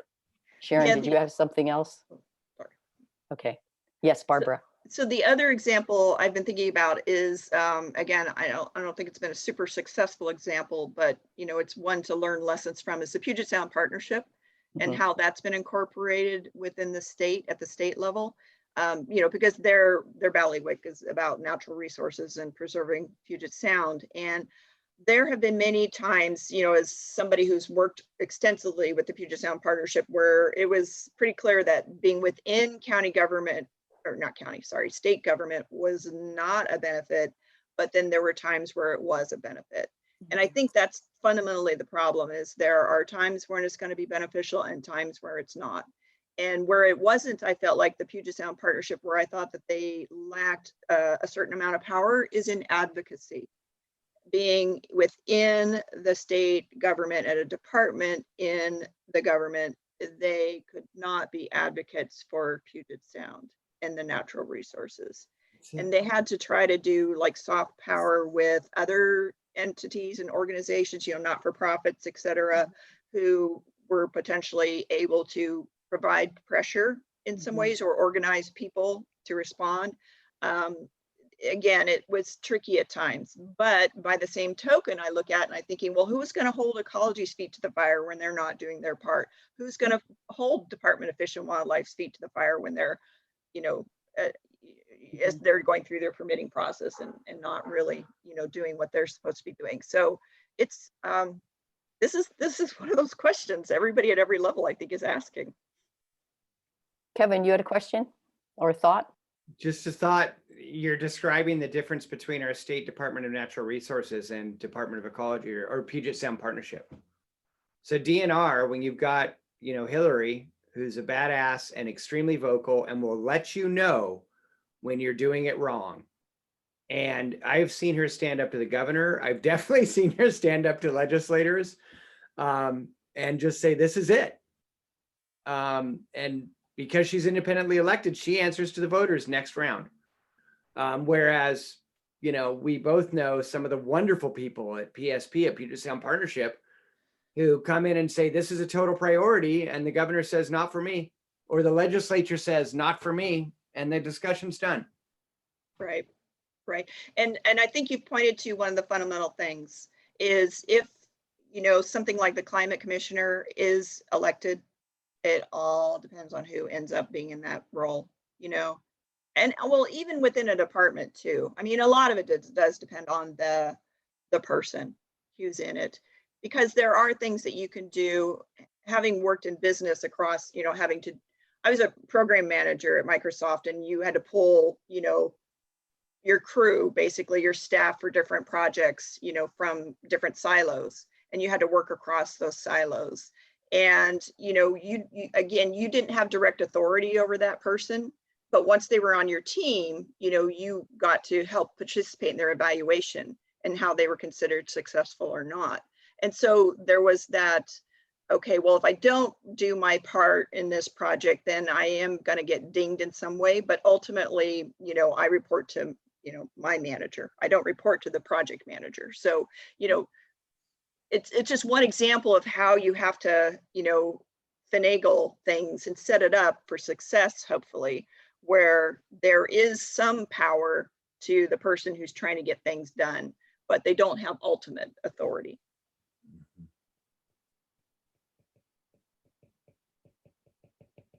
Other thoughts, questions? Barbara, this has really been great because it's really taken the conversation to a totally different level. And oh, Liz has something. Yes, Liz. I just wonder if your magic wand work, would you do away with the terminology natural resource? But that keeps it in an extractive kind of.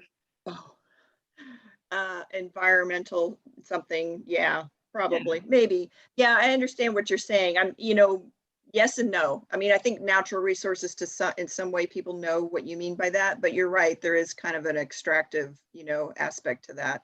I haven't thought about that, frankly. So yeah, I don't think I can answer that right now. So, I mean, it does point to ownership. It does, point towards something there for our use and abuse without, responsibility. So just wondering what your thought was about that. Yeah. And then Sharon. Something you said, Barbara, just before Liz, made me think that even in DNR, we've had past commissioners of public lands who have been elected who had a very different scope of work. One of the discussions we had in the Senate a handful of years back was, could we refocus the mission and the core values of the agency to make sure that there were parameters that would make it very difficult for an elected person to go sideways? And you just made me think that maybe that's a discussion we should have with whatever we end up doing, with whatever department we end up creating. We need to put parameters on it so that the mission and the core values of that department are very clear. They are precise, so that if you were to elect somebody who their mission is to kill the agenda, that it's not possible. It's very clear that this is a proactive agency that will do, this sort of core value. So you're just making me, I just wrote 4 pages of notes in your 2 minutes of talk in your last statement. So thank you. Yeah, I actually, I'll respond to that real quickly. I think the bottom line, because this is a comment I was going to make at some point towards the end here, was protecting. You need to protect these people, the mission, so that's the fundamental thing. I mean, that was I think the biggest challenge I felt was that I didn't ever feel protected in any way. I felt like there were a lot of people who wanted me gone, and a lot of people actively working to try to see that happen. And I never felt fully protected. Right. So, and including from the union, frankly. So, I mean, there were a lot of ways that that position or those positions were really kind of vulnerable. So, sorry, Sharon, you were gonna. Yeah, I have one thing. What union was that? It's the county union. The county union. The Public Employees Union for the county. Oh, okay. Yeah. Being a union member and a climate change educator, this is something we're still grappling with in a big way, and we have to deal with it now, I think. I just want to say one thing that this brings up for me. I see San Juan County as, we have so much potential to be a model in so many ways, and in some ways we are. I also see us, excuse me, as a microcosm of the rest of the country. And, I just want us to, whenever we hear the word freedom, whenever somebody uses the word freedom, ask what responsibility comes with that freedom. Because I just hear the word being used so much. It's a highly emotionally charged word, and it often does not seem to come with any responsibility. And I just think that's a point we need to get across here, and I think we've needed a national discussion on the meaning and implications of what freedom means across this country. Interesting thought. Yeah. Anything else we need to say here? Yes, Liz. I would just echo with Sharon about freedom. So rights come with responsibilities, and to always have those coupled together is a new way for us to language the future.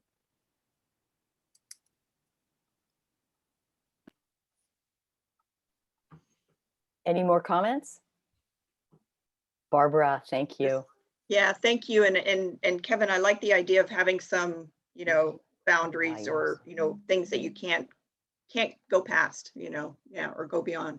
So I think our conversation is not done with you. Well, I know again Friday with you wearing another one of your hats, but I would personally just love to continue this conversation with you because of your experience within the county, trying to be a powerful advocate and frankly, having your head cut off almost at every turn. It was, I'm just glad you're still a happy, awesome person. Well, she brings a real reality to this conversation. And I think it's whoever or whatever groups are involved in this, we've got to really circle the wagons and make sure that the person has support or the entities have support. So, yes, Sharon. Yeah, I just want to apologize to Barbara because I was focusing in other directions for several years, and I was really not aware of what you were going through. I would hear people say things like, well, the MRCs, it's really not doing its job, or the lead entity, I'd hear people kind of complaining that these efforts were not really being successful, but I really had no idea what was happening to you, and I really apologize that I wasn't there to advocate for you. Well, thank you, Sharon. I don't hold you personally responsible, but thank you. Okay. Well, folks, we're getting close to the end of our meeting. Okay, I will sign off and let you finish up whatever Okay, you're great. finishing Thank up. you. Thanks, All right. Barbara. Thank See you you. Friday. Really appreciate your time. Yes, we'll see you Friday. Yes. Okay. Closing thoughts?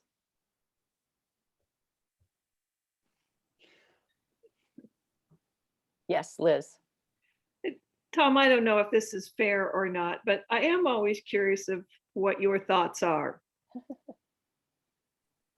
Because we do hold apparently very opposite ends of the universe. So I'm always very interested to know how things have landed with you. Well, it was briefly mentioned that there are other things that government has to take care of. And I really responded to that. Housing. Kevin talked about building roads, all these things that someone has to ultimately decide the priorities. And you probably guessed by now, I'm a conservative. And so I am against this idea of Shock and awe. this, central authority for all these environmental issues. I'm preparing my minority report. I'm giving you some advance notice that as soon as the committee comes out with its official recommendation, I will have providing a minority report with all my opinions about how many zillion other agencies we have taken care of these things. So that's kind of where I sit today. That's good. I look forward to seeing that, Tom. Thank you. And I'm glad you're here. Okay. Sharon. I apologize in advance if this is an inappropriate question, but I just want to ask Tom, all of the discussion that you've heard here about the inadequacies of all the other parts of the county able to deal with the issue of climate change, has that swayed you in any way? Has that swayed your belief in any way?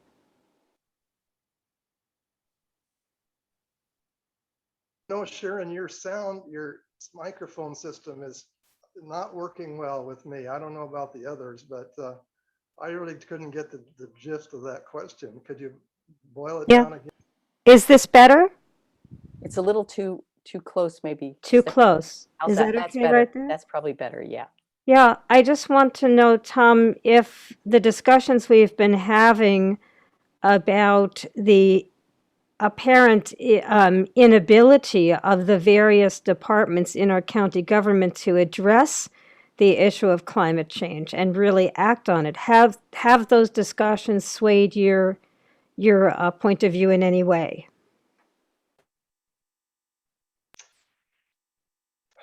Well, give me a couple more meetings before I can answer that. But Okay. so That's fair. far, the solutions just seem so expensive and so overkill that I'm not moved. So that's kind of where I am today. Yes, Kevin. Tom, thank you. I just really appreciate your candor throughout all of this. One unrelated thing for me that comes up is even if we put forward for a vote of the people the idea of an elected position, there's still a checks and balance. The legislative authority on the budget is statutorily mandated. So ultimately, the legislative body, in our case, the county council, adopts the budget. So they will have the final say so on the spending for that department. They will also, there's a number of different checks and balances on, for instance, land use and other matters that also are statutorily mandated. The entire road fund and all the road stuff is statutorily mandated. I see this, if we go forward with the position, being a powerful advocate, but not one that is, unmanaged or doesn't have checks and balances. Just like, my example with Mylene writing the budget, and being able to go into the county council and tell them when they're wrong and tell them they're not spending wisely. She can do that as an elected official and not suffer a wrath later on. But there's still, she's still not solo on the budget even. And so I think that checks and balance would exist in our position too. But after this conversation with Barbara, I'm really feeling like if we go forward with the direction that we're talking about, we need to be very precise in what the functions of this department are and what they aren't, and what the mission and the core values are, to make sure that whomever were to be elected in that position understands what their mandate is and what it isn't. Yes, I agree. And I think you sent out a note last week about 2 locations. One was in San Mateo County, Redwood City, and the other was in Southern California, Manhattan Beach. And you noticed this with all of them, whether it's Bainbridge Island or Honolulu, the importance of having these community groups and advisory groups very tightly tied into it. I think most of us are aware that Opalco has a huge program going. So these groups all need to be major players in this, whether it's Transition Lopez or the San Juan New Deal folks, the soil conservation people. Everybody's got a piece of this, and we need to make them aware that they're part of the plan. Yes, Dick. You may not know this, but I'm not a conservative. And the thing that strikes me about this is, in the abstract, and Kevin and I have talked about this, in the abstract and philosophically, I support the idea of this position. But for me, the devil is in the details. And it's the kinds of things Kevin just outlined. I think what we have to do, if a majority of us decide this is the way to go, we have to spell out those details, or the voters are never going to go for it. Exactly. That's the critical part of this, as far as I'm concerned. How do you see us doing that? I think as a committee, yeah. I think we have to, well, for one thing, we can look at what others, if anyone, has done. Kevin's had a lot of experience recently in his consulting work. I know another person in Seattle I can talk to. I think we need to really carefully think about, okay, what will be the authority of this person? You know, how do we define that? Because I'm not in favor of setting up someone who's basically an adversary to the county council. I mean, we've got to create a structure where this person has the authority to identify the critical issues and basically kind of compel, in some ways, make it so clear that these are things that need to be dealt with. And if you have public support behind that, the council's going to have to deal with it. But I'm not in favor of setting up a dictator and we wind up with a dysfunctional government. Right. That's not going to work. I want this to be a win-win for the county. Yes, Sharon. Yeah, and this is an opportunity for us to work together. All the groups we've talked about, the voters, this department or individual, and the county council. We have to really be sure that we're using respectful communication and helping each other as we're applying pressure, which we have to do. Good. Okay. Our elected officials need us to do that. They tell us that they need us to make them do things, right? Okay. Yes, Tom, go for it. I would just like to leave a thought. I'm so impressed with the testimony of Kendra and Erica. I thought I kind of knew what was going on in the county, and they were so enlightening to tell me all the efforts that they're doing. I'd kind of like to know in our next discussion, what more should they do? I mean, Dick has alluded to rainfall and some of the other things, and I would suppose these folks are aware of that. I'd like to know what more effort should these staff people be doing? Well, you remember that Kendra sent out a list for us of some of the things that were kind of on her wish list. And I hate to ask Erica to do anything else just because I know how swamped she is. Yes. So Bob Connell has something and Dick had something. I just wanted to check back with you, Anne Marie. I take it that the subject of this discussion that we've been having for the last 10 minutes is going to be a main subject of our discussion at our next meeting. Is Well, that right? that's where I'm going with it, you know, Okay. and I think Dick kind of gave us a good framework, and so did Kevin, in terms of some pieces, you know, that how we need to fit it together. If that sounds good, and we all should do a little homework. Right. I think that we've kind of made it clear that a really important part of this is going to be how much authority and what is the individual's assigned task going to be. And, you know, I think basically the authority, well, we'll talk more about it, Yeah. but I've got really strongly in my mind a visual representation, 0 to 10, of, you know, philosopher to king, kind of how the authority can run. So anyway, Okay. we'll talk about it. Yes. Dick, closing thoughts? Yeah, my response, Tom, to the question you asked is, in my opinion, that's the wrong question. What should we be adding to Erica or to Kendra's plate? Kendra even made the point in her presentation. She said, I think you don't get where we need to go as long as her unit is housed in public works. And I don't think it happens if it's housed in planning either, Right. because you have that problem that, as Kevin or somebody else pointed out in this meeting, that's not planning's top priority. That's not public works top priority.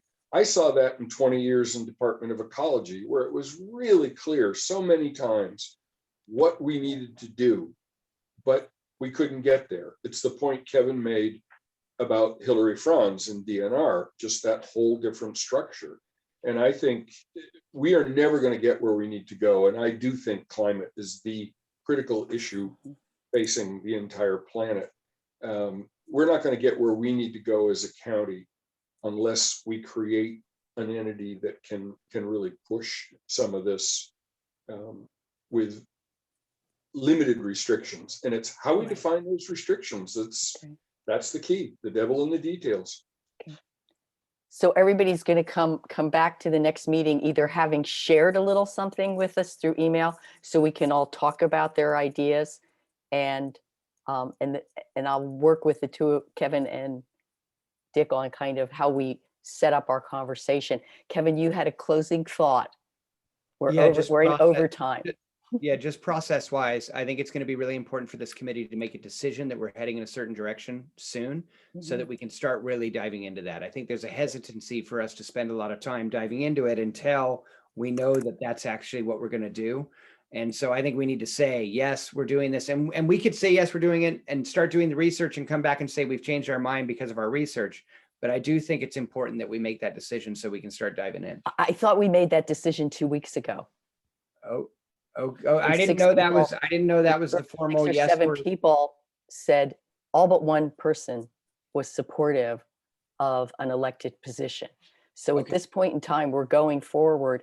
And what I wrote down was it was an elected position for climate, sustainability, and resiliency. Okay, I wasn't clear that was. Tell me if I heard wrong.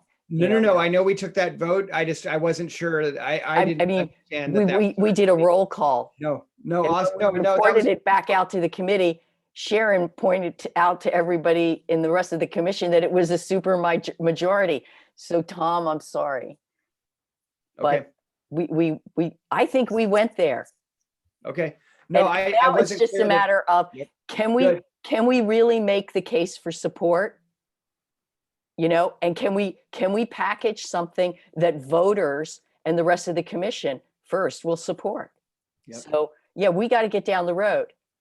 And as I said before, I think I'd really like to see us kind of by the end of April, really moving into May, knowing what we're doing. Yeah. I mean, by the end of April, coming up on May, it better be a full commission discussion. Yes, exactly. So we need to do our homework and have it finished by the end of April, so that the full commission has time to have the entire conversation again. And I think by spending the next meeting talking about this authority and the duties and things like that, or the tasks, we will start to really set the framework, and then we can shoot holes at it over the next weeks and see what we need to kind of fix in some way or another. Yes, Liz. Kevin, I may have missed this, but you had talked about having someone from the UN and Hawaii come speak to this group. Is that correct? Well, I don't know so much about the UN, but Kevin actually reached out to the climate commissioner or manager for Honolulu, and you reached out again to see if we could set up a date. We gave him some times, and we haven't been able to connect with him yet. They're moving offices. So Okay. literally physically moving into a different area. And so I got a bounce back from him on my last email saying, Okay. I won't And be. Kevin, wasn't there a second person that you were? Yeah, there's a couple folks at the United Nations. We're not going to get Okay. them. If I misspoke if I said we're going to get them to present to us, but I was I saying didn't I can think we reach were. out to some folks to get some more input, but we're not going to get like Ambassador Prasad to speak to our small county commission. It's just not going to happen. But I may be able to get, and I've already reached out and said, hey, we're looking at this. Do you have any global examples that you can point me to? Well, and I thought that it was really important for all of us to look at those UN items, because some of them would apply to us and others wouldn't.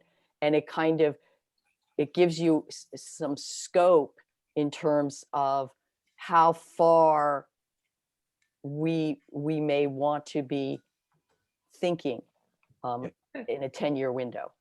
Okay, are we good to go? All right. I just have to make Yes. note that the males of the committee are honoring St. Patrick's Day today. Ah, You can't see it, but I'm Got my green. I'm in green. You can't see it. Top of the morning to you.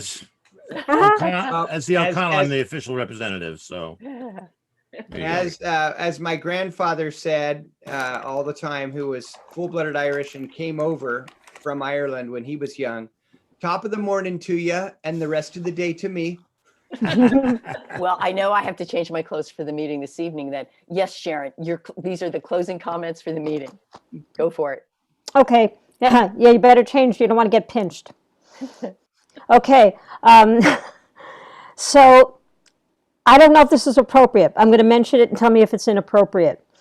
There's a bill in the state legislature for Washington called the Washington Strong Act, and that would create green bonds that would fund a ton of new green living wage jobs in the state. And it looks like that is not going to be brought to a vote. And I would really like it to be brought to a vote, because I think it could have a lot of impact on San Juan County. Liz Lovelet has been a champion of it, and so has Deborah Lekanoff. I heard Senator Carlisle the other day saying he's now planning to bring it to a vote. So there are town halls coming up, and I'm going to attend those town halls. I'm calling Senator Carlisle's office again. I think it impacts us. That's all I'm saying. It impacts the work that we're trying to do here. And I think you shared that with our committee, right? Or I know. I think I did in some way, yeah, but I got an email. I'm not. I'm just saying it's kind of an urgent thing this week. Okay. Okay. Thank you. Gotta go. Okay, everybody. We'll see you Thanks, soon. Sue. Bye. Take care. Tonight. Thank you. See you at 4 o'clock. We'll be there in green.